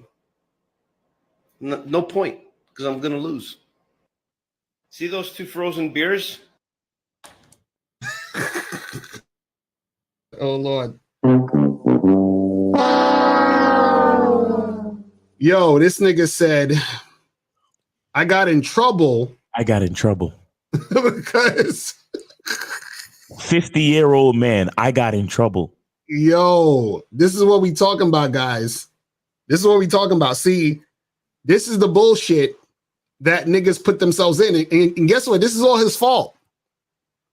This is all his fault. Listen, he allows his wife to treat him this way. Exactly. There was things he were doing in the beginning of the relationship that caused her to say, oh, I can treat him like this, whatever. He's whatever. Fuck him. I'm going to treat him like a kid. It is what it is. You know what I mean? You can't use the freezer anymore. Right. In his own house. He probably bought the fucking freezer. He probably bought the freezer. Exactly. So this nigga in his own house can't even use his shit. That's terrible. But let me go to this next video. This next video is the worst. Hold on. Go to this next video. Jesus Christ. All right. This one is called Angry Girlfriend Goes Viral for disrespecting boyfriend. All right. Let me blow this up a little bit. Let me try to make it go just a little bit up to, let me do 0.5 speed just to get a little bit. It's about 8 minutes, but we'll try to speed through this. But let's start this and see what's going on here. He's eating without her. And this happened. This is why some women can't keep a man. So you mean to tell me you in this house and you fix you something to eat, you ain't fix me nothing to eat, you left these dishes in the sink, eating no food that I bought, and you ain't fix me nothing to eat, and I gotta go to work? I gotta go to work. You ain't got no job. You don't do shit around here, but you wanna come here and up my shit. You wanna don't even wash the dishes, and you eat, and you ain't fix me nothing to eat. You know what? I'm tired of this. All right, so right off the bat, man, I can tell that this woman right here is difficult. She's a difficult woman to deal with. She's a difficult woman to live with, right? Imagine having to deal with that on a consistent basis every day in your house, trapped in a house with this. Hold on. So the guy's giving commentary on it. So basically, this woman, she's like, yo, how the fuck you eating? You ain't make me up. You ain't make me no food, blah, blah, blah, blah, blah, blah, blah, blah, blah. Right? And now, you know, the guy commenting, he's like, imagine living with this woman. She's on this bullshit and all this other stuff. Again, guys, listen, I'm gonna sound like a broken record. This is his fault. Guys, you have to understand this. It's his, listen. If the chick is acting the way she's acting towards you, it's because you created a situation for her to act that way. Facts. Think about it like this, man. It's real simple. It's real simple. Can a woman really take you in a fight? I don't want to bring it here, but just let's think of this simply. A woman can't really take you in a fight. Right. Because you're physically stronger than her. Shout out to Andrew Tate. You know what I'm saying? Which means that, listen, you can destroy this woman. I'm not saying to do it, but it's what I'm trying to get you guys to understand. So how the fuck is the woman running you, disrespecting you, doing all of this shit, right? Because think about this. Shouldn't the woman have some sort of thing in her brain that says, you know what, this person right here, this man, right, this supposed man, if I was to act this way towards him and be so disrespectful, he could do something to hurt me. Right. So imagine how much of a bitch you gotta be for a woman to be this comfortable to talk to you like this. Oof. Oof. You see what I'm saying? Imagine how much of a bitch you gotta be for a woman to talk to you this way. Or a bitch she gotta think you are. Right. It's crazy. It's crazy. But let's continue this shit. This woman. I don't like that coffee. This coffee smells like shit. Oh, chill out, bro. I'm so fucking tired of it. Chill out, bro. You sleep, bro. It does not matter. You could have woke me up and asked me that I want something to eat. You know I have to go to work. Bro. You know You what? be doing This too much is your right now. last fucking straw. This is your You know what I noticed? He keeps calling her bro. Yeah. You understand? He's calling his woman bro. Yeah. It's the masculine energy. He already allowed the masculine energy to come from her. Right. And by him calling him bro, he's subconsciously supporting her masculine energy. Exactly. That's what I'm saying. Like, see, he's looking at it like she's a dude. Right. And it's like you said, there's no structure, right? Because he don't have a job, you know, and so there's nothing for her to follow. There's nothing for her to follow. And then, you know, she wakes up, she sees him eating, there's dishes in the sink, like there, you know, there's no structure there. There's no organization. There's no protocol. Like, okay, all right. So if there's food and you got to go to work, you know, I guess, you know, if I don't have a job, maybe I could put your food together for your lunch or whatever. Like, you know what I'm saying? Like some type of structure in the house, some type of agreement, some type of situation but they don't have none of that. Right. You understand? They don't have any of that. Right. So there's no leadership, there's no structure, there's no organization. And once there's no organization, then it can lead to shit like this. Real shit. Let's continue with this shit. What you mean, my last? I'm tired of your shit. You can tell the power dynamics in the situation are completely off. She's in that provider role. She's setting the rules. And this is what happens when a woman has authority and she's in that provider role and she's in charge. This is what you get, a frustrated woman. And on top of that, she's masculine, right? Let's keep watching. I'm tired of it. You know what? Bro, what the bro? Yo. I'm not eating shit now. This woman has lost her mind, bro. I don't give a damn. I don't give a Oh, yo, she she threw the food on the fucking floor like, fuck your food, nigga. That reminds me of that bitch that threw the McDonald's. Right. The other day. See, this is listen, guys, get your passports, bro. This is Western women out here crazy. Crazy, bro. It's crazy, guys. Let's continue. You should have fixed me something to eat. I don't care. You should have fixed me something to eat. I could have still fixed you something to eat, bro. Yeah, me first, then you. You acting like a brat right now, bro. Okay, you can pick it up. I'm just saying, though, you acting like a brat, bro. You ain't have to do that shit, bro. You hear her? She said, me first, then you. This is what women do when you give them a partnership. Or even worse, you put her in that leadership role. This woman can't get along with the man who she can respect. She needs this. This is the only type of situation that a lot of these modern women today can deal with, which is them being over a man and acting like this, right? They need to feel powerful. I mean, listen, I want to look at the situation and blame the guy, but at the end of the day, it's your fault for letting the guy come into your house. You see, guys, when you hear women talk about, I don't want to submit to a man, I don't want to cater to a man, this is what they want to do. See, he's fucking up. He said it's your fault for letting this guy into your house. I mean, to a point, no. But then at the same time, you're a man, though. That's what I'm saying. What I'm saying. You can't see, guys. Listen. You cannot. What are you doing coming into her house? What? Right. This is what I'm saying. A woman's going. See, women do what they do because they're susceptible to whatever the fuck is going on. The man is the structure. Right. So you can't be like, well, the woman, you let it. No. This is what, see, y'all gotta understand, man. Y'all gotta understand this shit. Like, listen. I hate to fucking compare women to children, but this is the only way y'all will get it.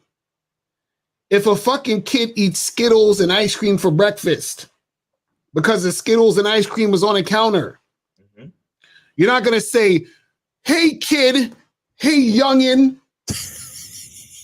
you know what the fuck, bro? You actually took, no, they're supposed to do that. They're supposed to.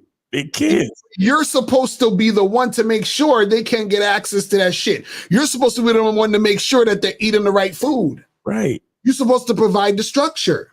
Yo.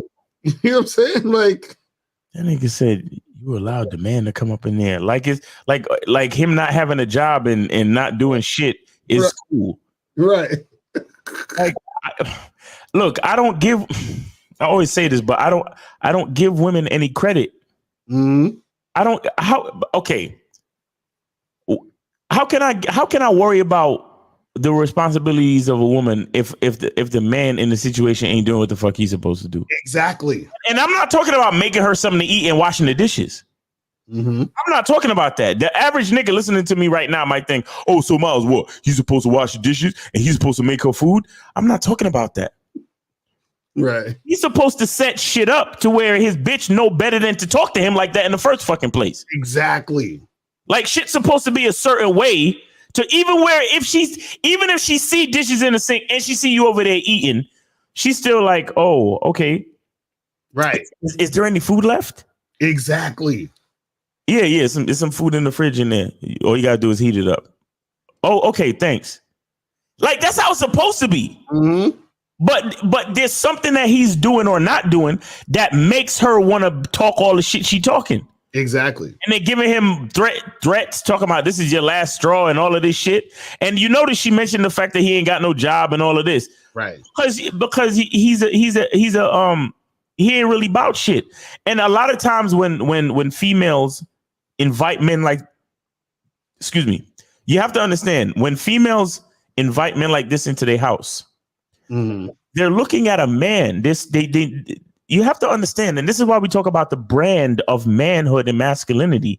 It's a brand. When just like when you think about Gucci or like Jordans, right? You think about a certain quality and prestige that comes with the product, right? You understand? So a lot of times, not all the time, but a lot of times when a woman invites a man like this into her house, she still sees a man. Mm-hmm. She still sees someone who has the potential to be a leader, to take charge, to be responsible, to do things that she would like him to do things that she would like him to do as far as being a man, so she could be a fucking woman. Exactly. So even if he, in reality, he is a ain't about shit nigga. Mm-hmm. In her mind, she still believes there's some part of her, upon inviting him into the house, she believes in the brand of man. Right. And then ultimately she gets let down, and then she resorts to this type of behavior. Exactly. You understand? So it's not just about, like her just inviting him into the house. She's inviting a man into the house. But then when you don't live up to the brand of masculinity, you got to answer for that shit. Right. This is what it ends up looking like. Exactly. You see what I'm saying? So I don't give any nigga a pass, bro. I don't give any nigga a pass. And it's not that I give the bitch a pass, but I'm calling her a bitch on purpose. She's acting like a bitch. Let's be clear. Right. But what I'm saying is, again, her behavior is a reflection of the low value and the low quality that this man is exhibiting. Right. That's really all it is, bro. I'm telling you. Niggas don't want to hear it, but bro, we have a responsibility. That's why so many of these people is trying to cut their dick off, because they can't live up to the brand. Right. You see what I'm saying? That's why so many people are doing this bullshit. But right, let's continue this shit. They want to be over a man. They want to disrespect a man. This is what happens when a woman is put in a position where she's playing the provider role and the man is playing that more submissive role. Right? A woman is frustrated in that position. Oh, let me stop there for a second. I got to address something. See, he's saying, well, the woman is in the provider role, right? And the man is in a more submissive role. See, that's just, you don't see, if you're thinking that way, what happens is that men start to think, well, if I'm providing, then she should be submissive, and that means I'm a leader just because I'm providing financially. Right. That's not true, because you have a lot of guys who are providing financially and women still treating them like shit, and women still basically disrespecting you because she doesn't see you as the man. Right. You see what I'm saying? So it's not just about a provider thing. It's about you have to be that masculine man so that she can follow that man, not follow you because you got money. And if we're talking about providing, it's not just providing like provision as in resources and money or whatever. Right. It's actually providing structure, structure and organization. Exactly. You understand? So again, that's why there's so much of a disconnect, because she sleeps, she got to go to work, he's eating, he ain't got no job.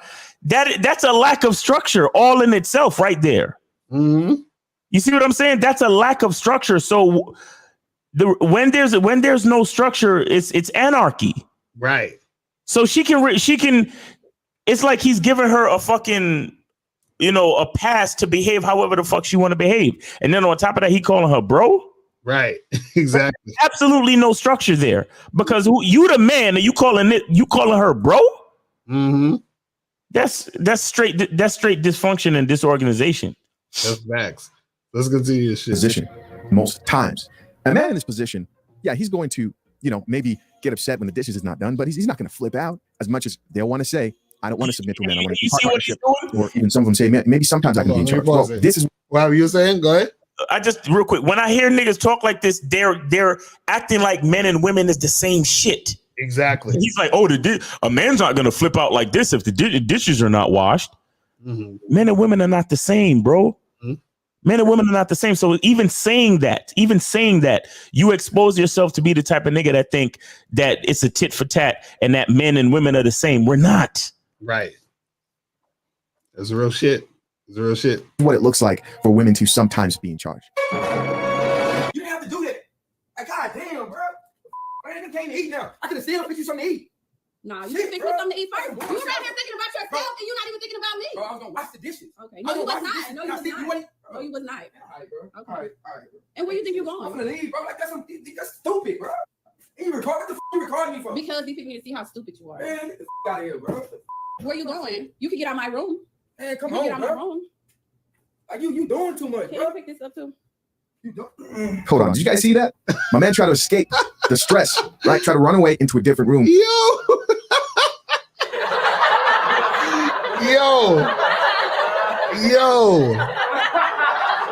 This chick is straight disrespecting this nigga, and then she says, can you pick that up? And this nigga fucking picks up the shit. Bruh. Yo, you see, this is what we've been talking about, man. Like, yo, how the fuck? See, you got to understand, right? There's masculine and feminine energy, right? See, men, right, and women have masculine and feminine energy within them. Right. But what you have to understand is that a man generally will have more masculine and a woman will have more feminine. Now, what happens is that when you put feminine energy in a leadership role, you get chaos. Exactly. See, the reason why the masculine energy has to lead is because the masculine energy is more practical about what needs to happen. You understand? Feminine energy is not able to lead because now they're leading with emotion. Because notice it's like she's being masculine with her aggression, but she's being feminine with her emotion, and the leading is being, you know, structured through the fucking emotion and that masculine energy. Right. So if you have, because this is the thing, there's nothing scarier than an emotional masculine motherfucker, whether it's a man or a woman. You understand what I'm saying? If you're masculine and you're emotional, right, that's dangerous. You understand what I'm saying? So that's murderous. Right, pretty much. It leads to murder. That's a fact. It's crazy out here, man. But let's continue this shit. Which is still in her house. And she said, get out of my room. Why? Because she's got the power, bro. Not only that, he gets out of the room and she says, what? Pick that shit up off the floor. And what does he do? He does it. This is brutal. Well, you should have fixed me something to eat. You know I have to go to work. Yeah, but why are you eating first without me? That don't even make sense. Man, you sound dumb as hell. You sound dumb. You as hell. sound stupid as hell. Okay, well, I'm hungry now. So Yeah, that food could have been me. Man, I got my food done. Okay. And mine should have been done too. Mine should have been done too. too. Ain't nobody eating. Oh, You just messed up the whole thing. No, I'm gonna eat. You just messed up the whole thing, bro. I don't give a damn. You can still fix you something. There's a bunch of food in there. Now I got to address my man right here. Listen, fellas, you're going back and forth with a woman. You're entertaining her stress. You're entertaining her turning up. You're entering your feminine state. When you have your own shit, you don't have to do this. You don't have to go back and forth. You just leave. This is why you should never, as a man, put yourself in a position where you don't have your own shit. You need your own shit. And some of you don't. But see, this is the thing. See, I like half of what he's saying, but the other half, I'm like, no, bruh. It's not about having your own shit. It's about being a fucking man. Right. See, being a man comes first before having your own shit. Having anything, having material things at all. Right. Because a lot of dudes think being a man or is having things. And that's not what it is. Because you can have your own shit and still be disrespected. Mm-hmm. You can have your own shit. Listen, we just saw the video of the nigga said he can't even go into his own refrigerator. I'm sure he has his own shit. I'm sure he fucking pays the bills in the house. Right? And his wife telling him he's not allowed to fuck with the refrigerator. You see what I'm saying? So it's not about having your own shit. I wish a bitch would. It's crazy, man. These dudes. Yo, this shit is terrible, man. Let's continue. Want to drink that coffee. Put that coffee down. When you're dealing with a woman and she feels like she has to take care of you, if she feels like she's in that provider role and she's taking care of a man, she will always be frustrated. It is in her nature. Gentlemen, you can't put yourself in this position ever. Doesn't matter what you have to do. Get out. Sleep in your car. I don't care. Make this shit work. Because this right here is hell. And it only gets worse. You should have fixed mine first. Like I Bro, get that camera off me, bro. Nah. Where you going? Where you going? Out of here, bro. My phone there, bro. Nah. Get that camera off me, bro. No, because get that fucking camera off me, bro. Get that camera off me, bro. Well, you said I was up here. You see, he can't run, he can't hide, he's in her space and has nowhere to go. He has no authority in the He house. keeps Never telling put her, yourself in a position where you have more responsibility than you have authority. So that's it. You know, guys, it's women just like that who leave those type of toxic situations, who go around preaching women take care of men. I can't find a man.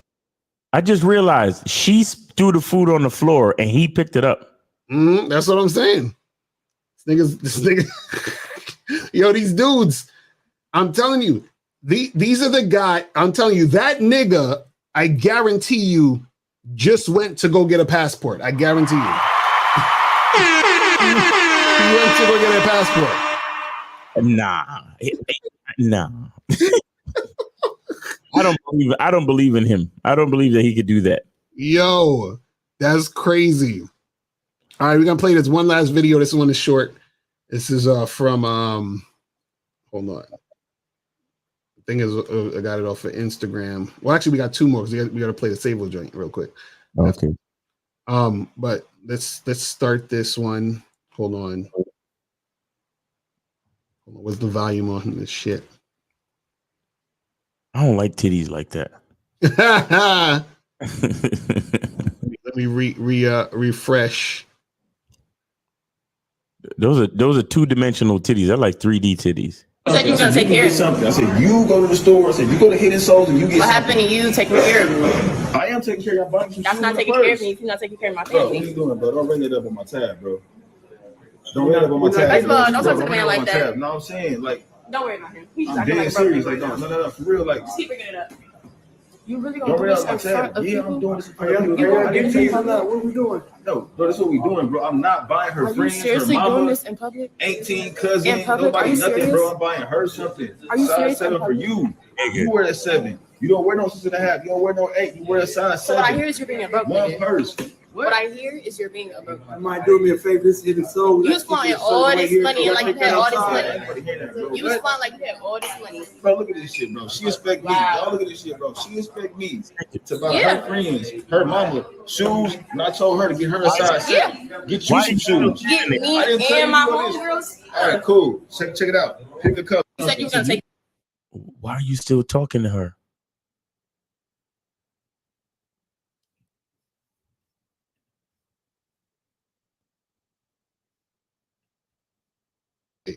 Hold on. She said, buy my family shoes. And then he's like, no, I'm just trying to buy you shoes.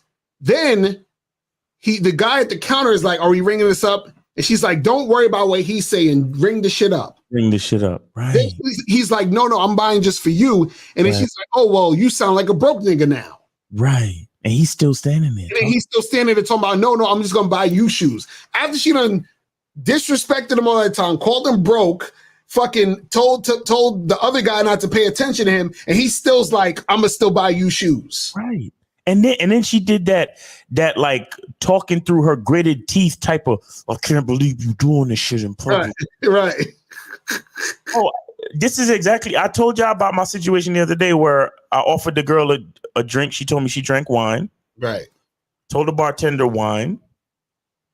And then they started having some back and forth between them, acted like I wasn't even there, and started to make some other drink. And then I told them, peace, have a good night. Right. I would have done. See, he's standing there because he still want to smash. Exactly.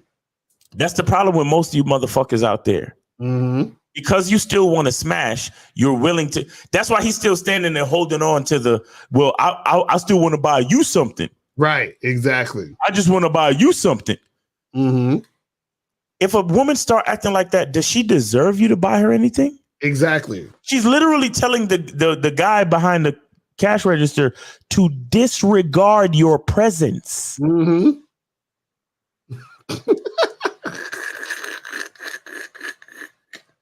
Yo, that's crazy. What it sounds like is that he gave the guy his credit card or whatever it was. Right. And she's literally telling the guy, don't pay attention to him. If a woman has the sense to say that, and you're standing right there and you still want to buy her something, right? And you're telling me that I'm supposed to blame the woman in this situation? Right.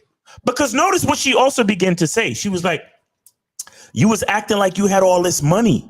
So he was leading with his wallet. Exactly. Now she's blatantly disrespecting him. And because he doesn't want to leave pussy on the table, he's like, well, I just want to buy you something.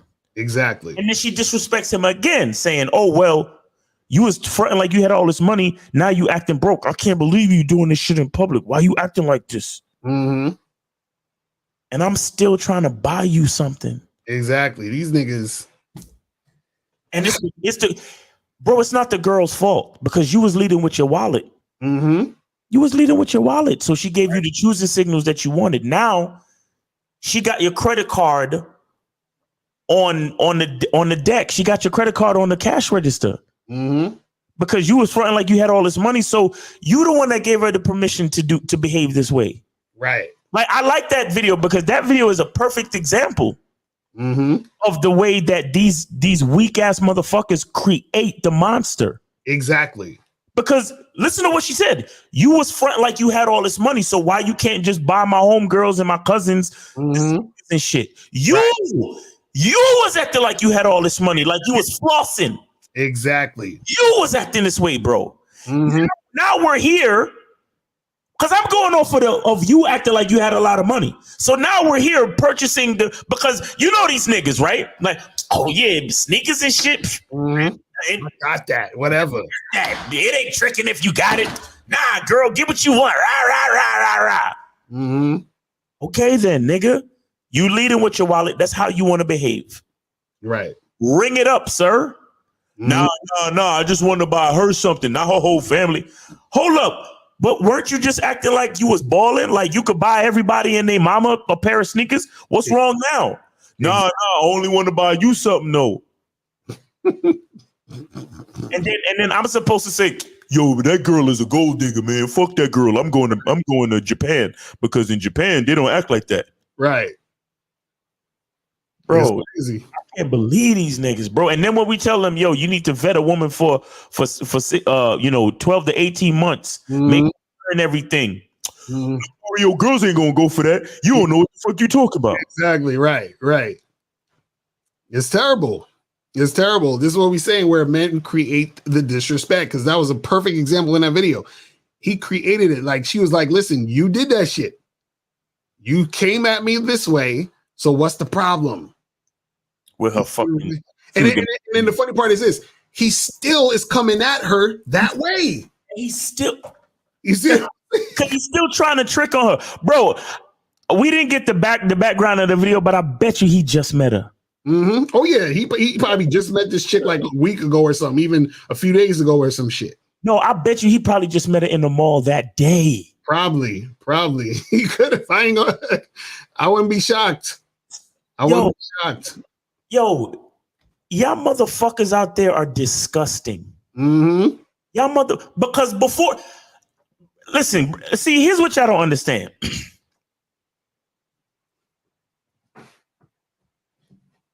We could talk about women all fucking day.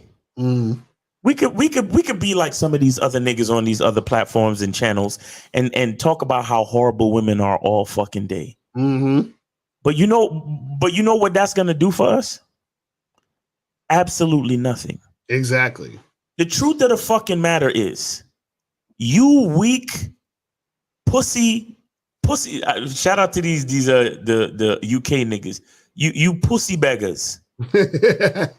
You weak motherfucking pussy beggars. You same motherfuckers who always talk about leaving pussy on the table. You same motherfuckers who talk about, oh, it ain't a big deal.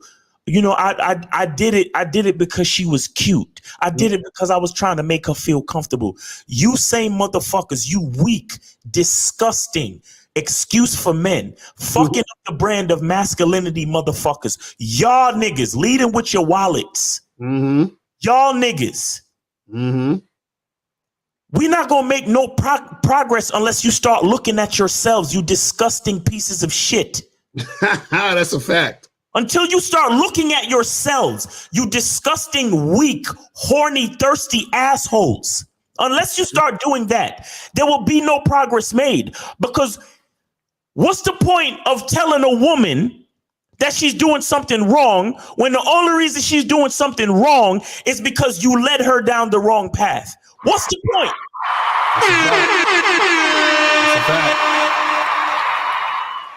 You niggas disgust me. You make me sick to my fucking stomach. All of you, it ain't tricking if you got it type niggas. All of you ballin', flossing ass niggas who get mad when a bitch try to gold dig you. Mm-hmm. Go do something with yourselves. Matter, every last one of y'all turn around, close your eyes. Y'all niggas, why would I spend my time? I'm a man, bro. Why would I spend my time talking about how horrible women are? Right. When I'm the one that's leading her. Mm-hmm. I don't ever forget that. When I'm dealing with any female, that is always at the front of my fucking mind. I am leading. Bro, I'll be honest. I'm human. Mm-hmm. There are times, I swear to you, there are times where I'm about to ask my girl something. Mm-hmm. And I say to myself, Mm-hmm. You're the leader. Right. Exactly. You decide and tell her what to do. And I'm like, that's a fact. I'll be talking to myself. That's a fact. That's a fact. I swear to y'all, I'll be talking to myself. Mm-hmm. You're the leader. Right. Decide and tell her what the fuck to do. Exactly. Because sometimes you forget. Mm-hmm. Because you're looking at this woman. She's beautiful. She's intelligent. She's a great person.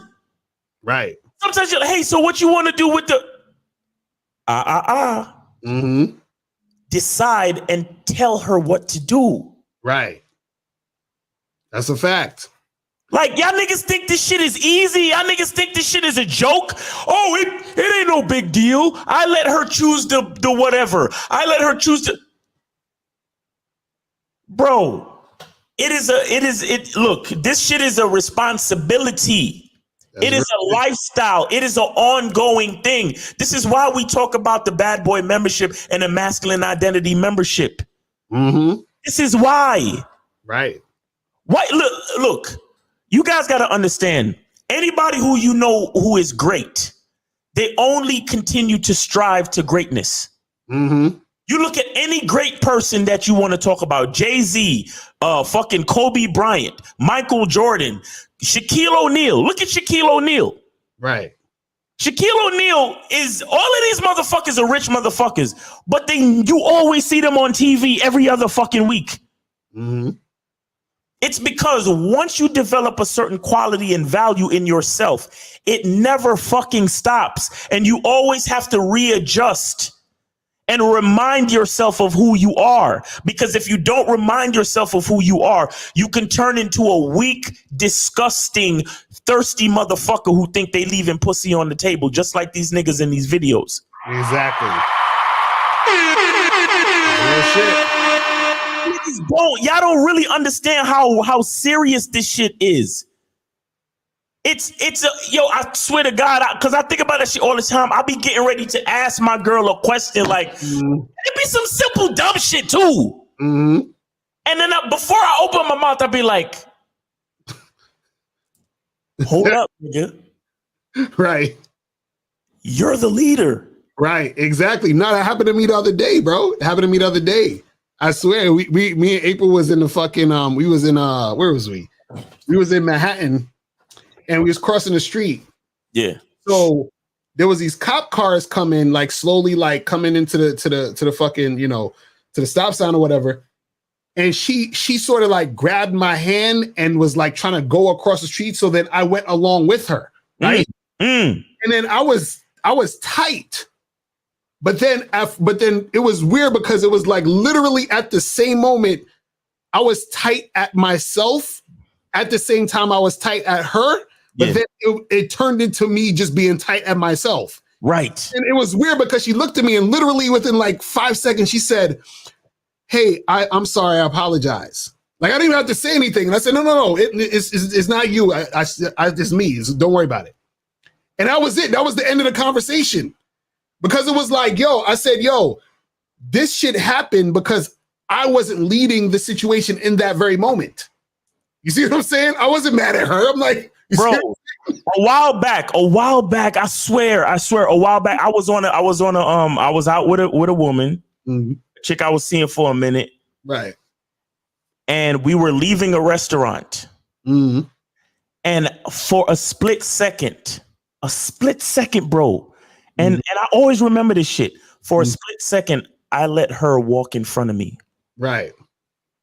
And as soon as I thought to myself, wait, as soon as I said, wait, there was a waiter. You know how the waiter, they'd be servicing the table. And then right after they talk to the person at the table, they just turn around to go back to the kitchen. Right. The waiter bumped into my girl. Mm-hmm. Yo, I felt so ashamed. I felt so fucking ashamed. It was like, I'll do this for myself. Right. Because as soon as I realized that I missed my cue to be a fucking leader, I put my girl in danger. That's a fact. That's a fact. Think about it. He could have had a knife in his hand, a pot of boiling water, whatever. Something with glass in it that if it broke, it could have went into her face or whatever the fuck it was. Right. For a split second, I let her get in front of me and I said to myself, no. As soon as I said no, the waiter turned around and they collided. They ran into each other. And I said to myself, fuck. I fucked up. Exactly. And I want y'all to hear me. I'm yelling right now, and I'm yelling at myself for something that I did on a date that happened like 2 years ago, nigga. That's a fact. I swear to God, as soon as my brain clicked and said, nigga, you supposed to be leading. As soon as it clicked, the fucking waiter turned around and ran into my fucking girl. I was so fucking upset, bro. Right. I didn't even say nothing to her. And I had to be like, "Oh, you good?" And I had to, and then I got back on the clock, and I got back in front of her and led her out of the restaurant. I was so fucking pissed at myself, my nigga, because the rules of the game they never change. Exactly. They never fucking change. And that one little slip up, and I felt like everybody in the fucking restaurant was like, "See, you forgot the manhood shit, nigga. You fucking up." Exactly. And you know what's the funny part? You ever have a situation happen where you consciously, like, basically fall back and not actually do the shit you need to do, and then you say, "You know what? It's okay. Right. Let her do this." Right. And then she does what she does, or the situation occurs and shit fucks up. And you say, "Damn, I know exactly why it fucked up because I allowed it to happen thinking that it was okay." That shit happened. And I swear to everything I love, every time that happened, I realized it happened because I made the mistake of thinking that that I was above the game. Exactly. You know it always fucks up. Because as soon as you think, "Oh, it's not a big deal. It don't matter. It's just a little thing. I don't need to say nothing here." No. You got to be on point at all times. Bro, I'm telling the fucking world is depending on you. The world is depending on you.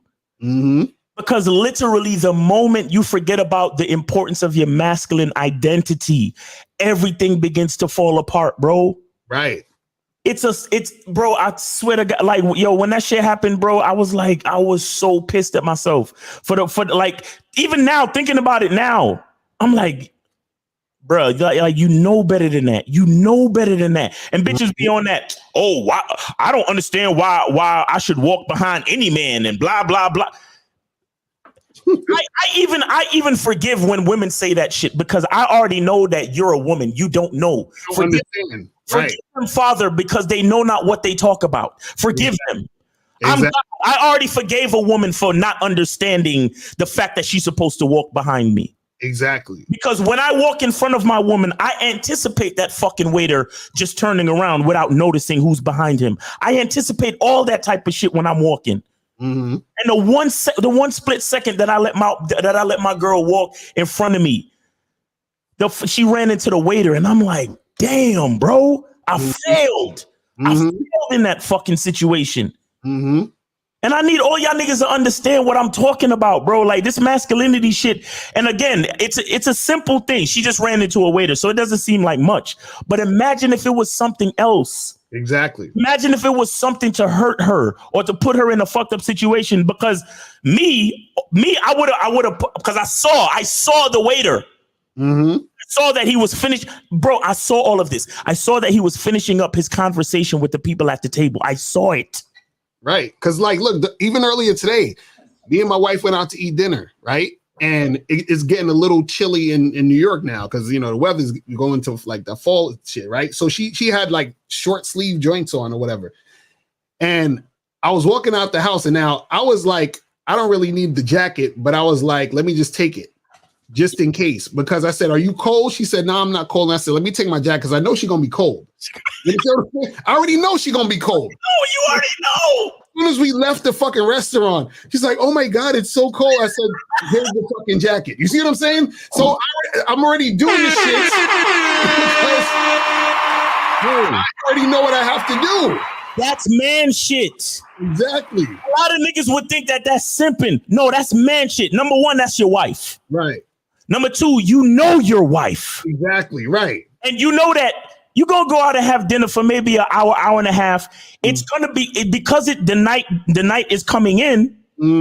It's gonna be colder than it was before you got to the restaurant. So now that you leave, you're a man. You know this. Remember, bro, I got a whole video.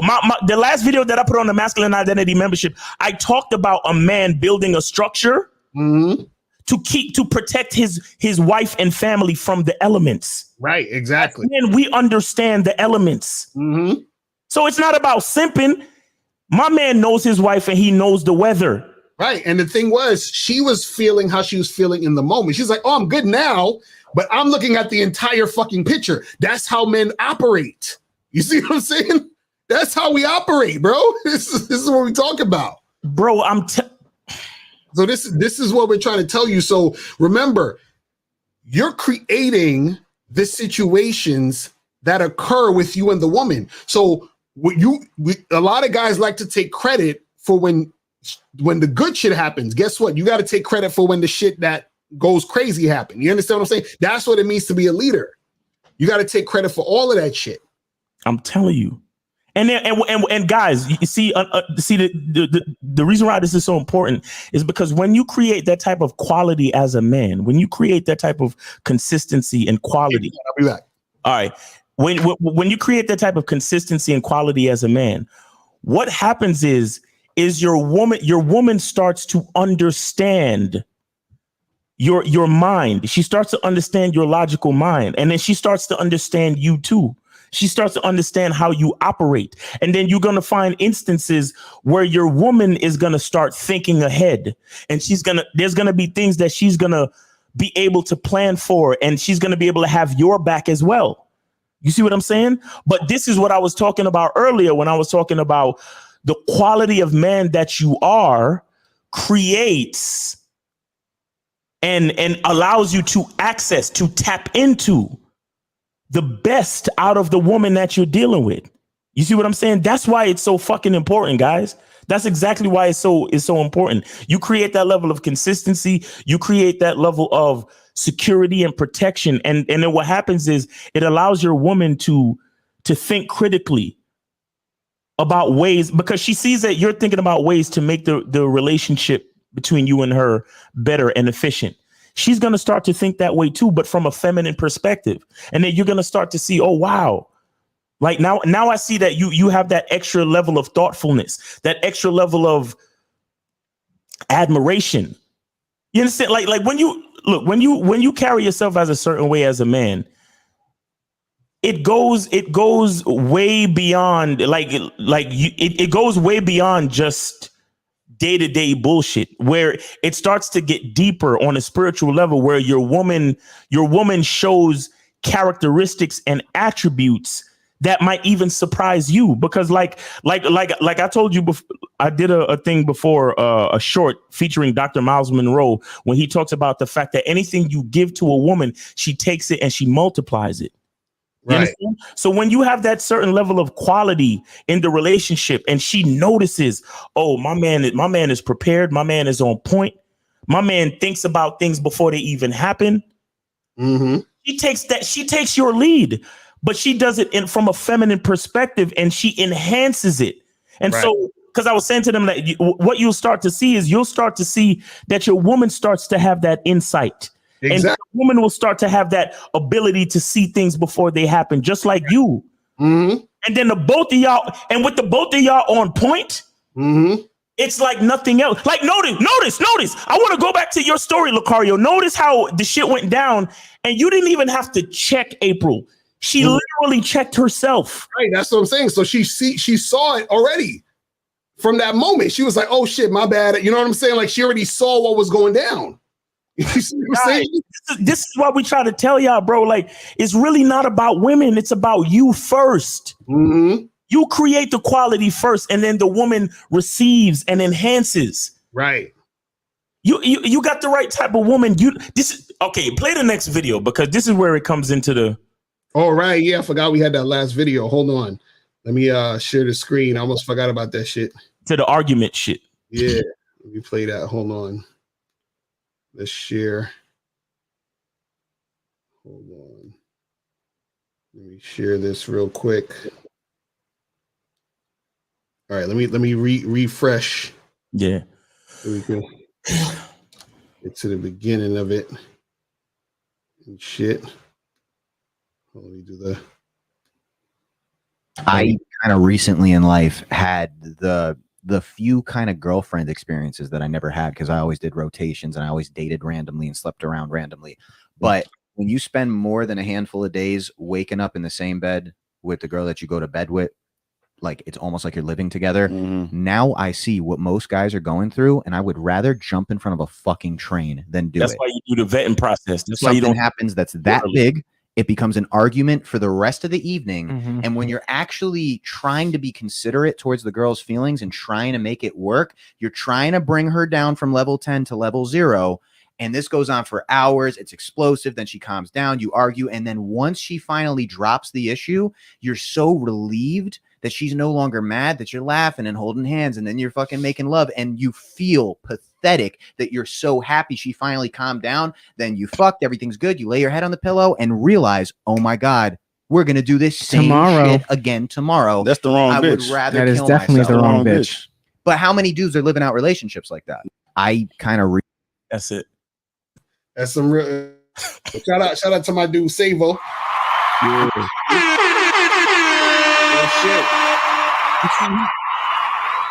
He's talking about women arguing in relationships, bro. There's no arguing. There's no arguing. Shout out to April MC and women like April MC. Facts, real shit, real shit.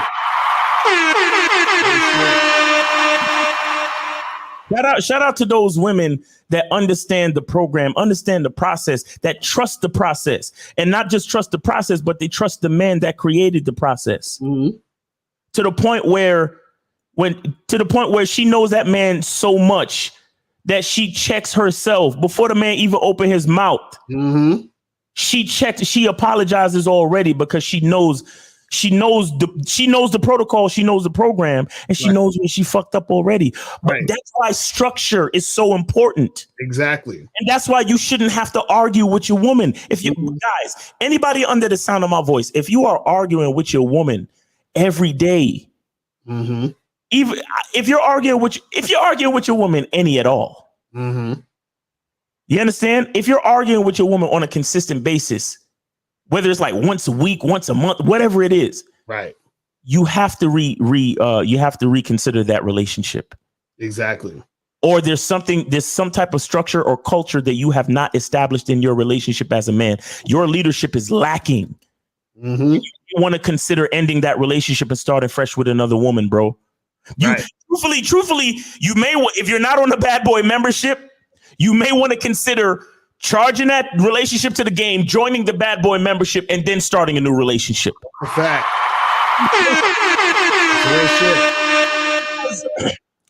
And again, shout out to Savo. Everybody's different. Shout out to Savo. We ain't coming at him or nothing like that. But listen to what he's talking about. Oh, well, you spend a handful of days with the girl and blah, blah, blah. First of all, we tell y'all niggas, you don't spend a night with a woman until the vetting process is over. Right. Or until the vetting process has reached the 12-month to the 18-month mark. Right. So, and a lot of y'all dudes, y'all be doing this stuff where y'all doing a lot of shit too early. You're letting a woman earn your time and access way too early. When a woman doesn't earn your time and access to you, she feels like she can take small things and turn them into arguments. Right. Because all an argument is to a woman is a display of attention.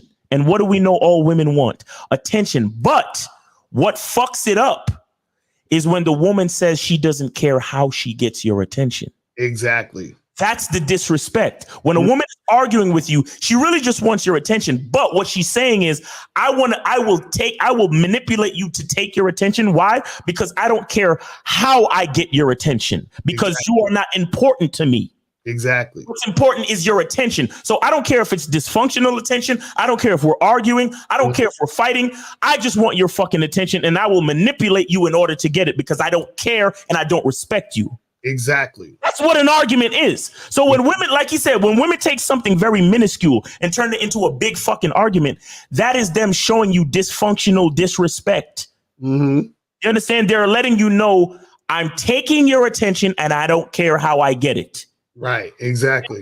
But then you got another woman on the flip side. You created structure and you created a level of culture in your relationship that there is no room for dysfunction and disrespect. Right. If we need to discuss something, then we can discuss it. But there's no room for dysfunction and disrespect. And a woman understands that she's only going to get a certain level of quality of attention from her man. Mm-hmm. So she makes sure she doesn't behave in any way that would be averse to the type of quality of attention that she should get from her man. Right. But that only comes after you've created structure. Exactly. And this is why I purposely say the word culture as well. Every relationship that you're in with a woman, remember, as a leader of the relationship, you are creating the type of culture in your relationship. Mm-hmm. Right. And if you happen to have children, that culture will carry on to those children. But the reason why I say culture is because it's the same reason why a man feels like he has to go to another man's culture to enjoy the women's submissiveness or to be treated like a king. It's a fact. So basically what you're saying is that because I don't have the strength to create my own culture with the women that I deal with, I have to go somewhere else to enjoy the culture that another man has created. Right. And that's the part where there's weakness. That's the part that shows weakness, guys. This dude, Jose, say you niggas fuck so many women, you guys are becoming biased. And since you get so many positive results because you guys got game, now you think that women are angels. See, he just the point just went right here over his head. He's done. He doesn't know what he's talking about. But listen, damn, we goddamn going in overtime. We got 2 more calls. Fuck, Jesus. Yeah, these are gonna be quick ass calls. Okay, 613. What's popping? Who's this? Did you donate though? Yeah, 613 was good. What up? I donated. Appreciate it. So what's good? What's the question? So I challenged myself this month to do 10 girls a day, but I'm not getting any dates. Okay, so you said you approach 10 girls a day? Yes. Okay, what do you say when you talk to these girls? How many guys as attractive as me have approached you today? And what do they say? So most of them are like, I don't know. So I say, it's a pretty simple answer. It's Caller. Are you a homosexual?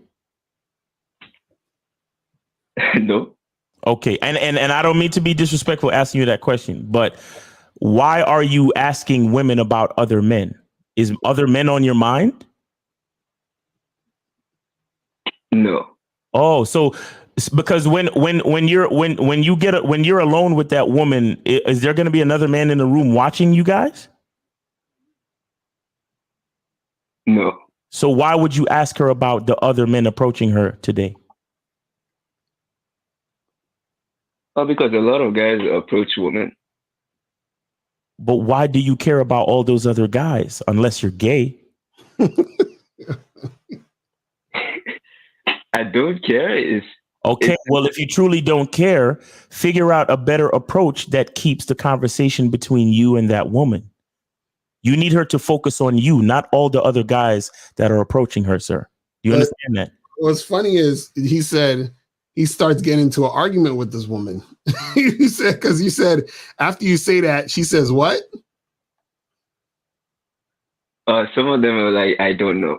And then what'd you say to them? And then I say, it's a pretty simple answer you could give me. It's like 0, 1, 2, 3. And then what do they say after that, usually? Huh? Oh, usually they say 1, 0. And then I'm like, yo, listen, I'd love for us to go on a date. So I'm gonna give you my number and I'll put my number in your phone and we'll make plan. Meet up. All right. See, this is the issue that you're having, right? Okay. Yeah. Let me ask you a question. Name me a food that you don't like. Salad. Okay. Now, I walk up to you and I say, "Hey, bro, I got some salad I want to sell you. You look like you hungry. Here, take this salad, and you know, I'm gonna give you my card. And once you eat this salad, I want you to, you know, hit me up and you can buy some more. Are you gonna call me to get more salad? No. Why? I don't like salad. Exactly. So I don't even know that you don't like salad because I didn't take the time to interact with you to see if you're interested in salad.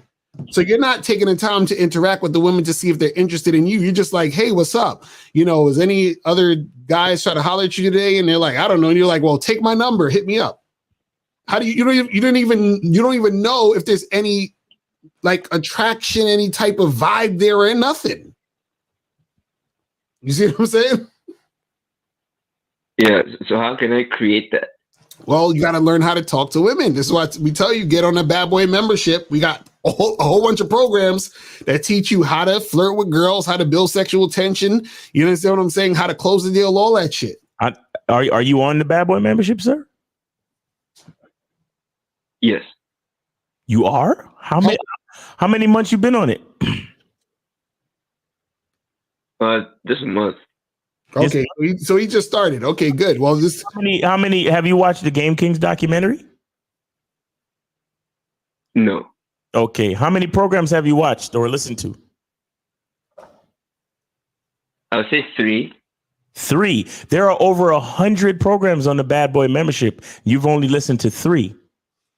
This is why you gotta study this shit, bro. Yes. That's what I'm saying. So, brother, this is what you got to do, man. Study this stuff on the membership. You understand?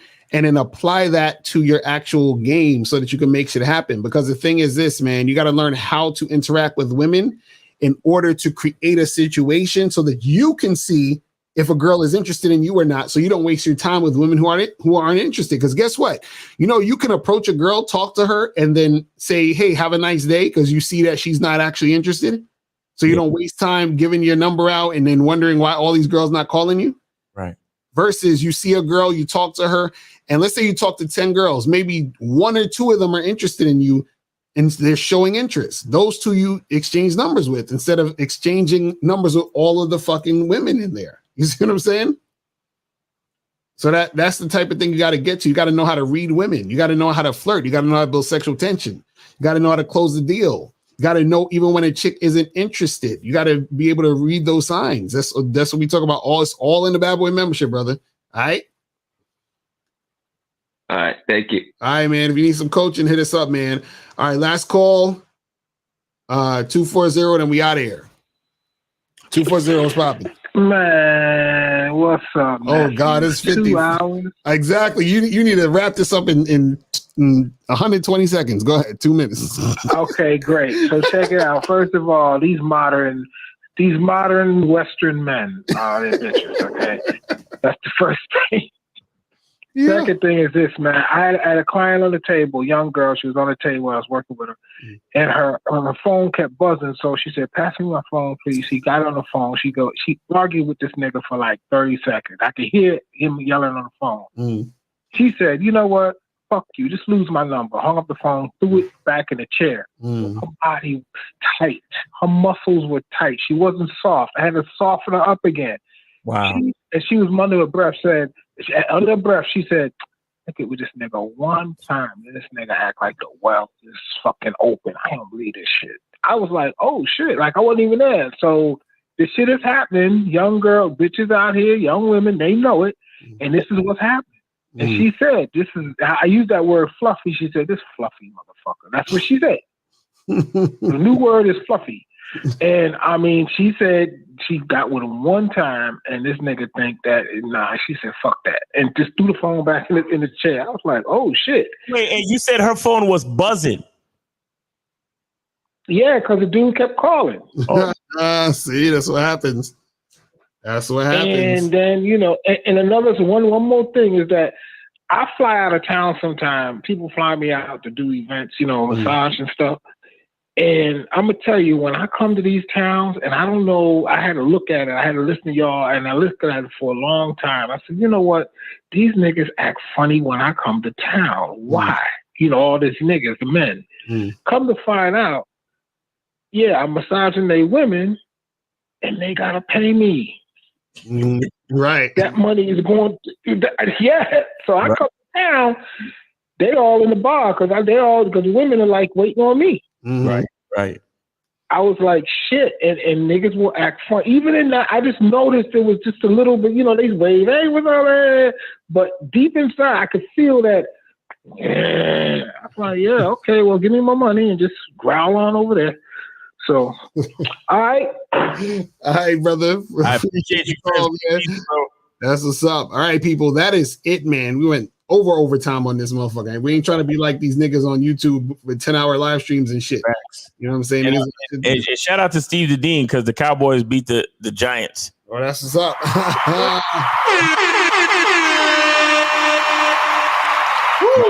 23-16. 23-16. That's crazy. Yeah, man. But yeah. Oh, no, we ain't doing no questions. Nah, fuck that. We done. I got questions. Y'all save that for the next show. You feel me? For the next show, right? That's facts. All right, man. Appreciate y'all guys. Make sure y'all tune in Wednesday, 4:00. We got the game show on Lucario Motivation Channel. Right. And also tune in tomorrow. Me and Steve are gonna be on at noon. You feel what I'm saying? So make sure you guys check that out. And also follow me on Instagram, Miles in the Game on Instagram. We doing another nature walk tomorrow morning, and we're gonna chop up game, God willing. So appreciate y'all, man. Thanks for hanging with us, and thanks for chopping up game with us. Respect to all the callers, respect to everybody in the chat. We appreciate y'all, man. All right, we out. Peace. Later. When it comes to being a man, it's about being that rock. It's about being stable. So first, you're going to have to find discipline within yourself. Do you have that type of discipline? Do you even have the heart to be ruthless? Women need leadership. It is in their nature to seek out leadership. You can't do it 99 because all that's part of a man. You got to do it 100. Apparently, these women out here having sex with somebody. Apparently, they're getting pregnant with somebody. Shoot, somebody getting some. You should look at something like hypergamy and allow it to inspire you to always be evolving, getting better, expanding, developing. There are things you know, there are things you don't know. Then there are things you don't know you don't even know.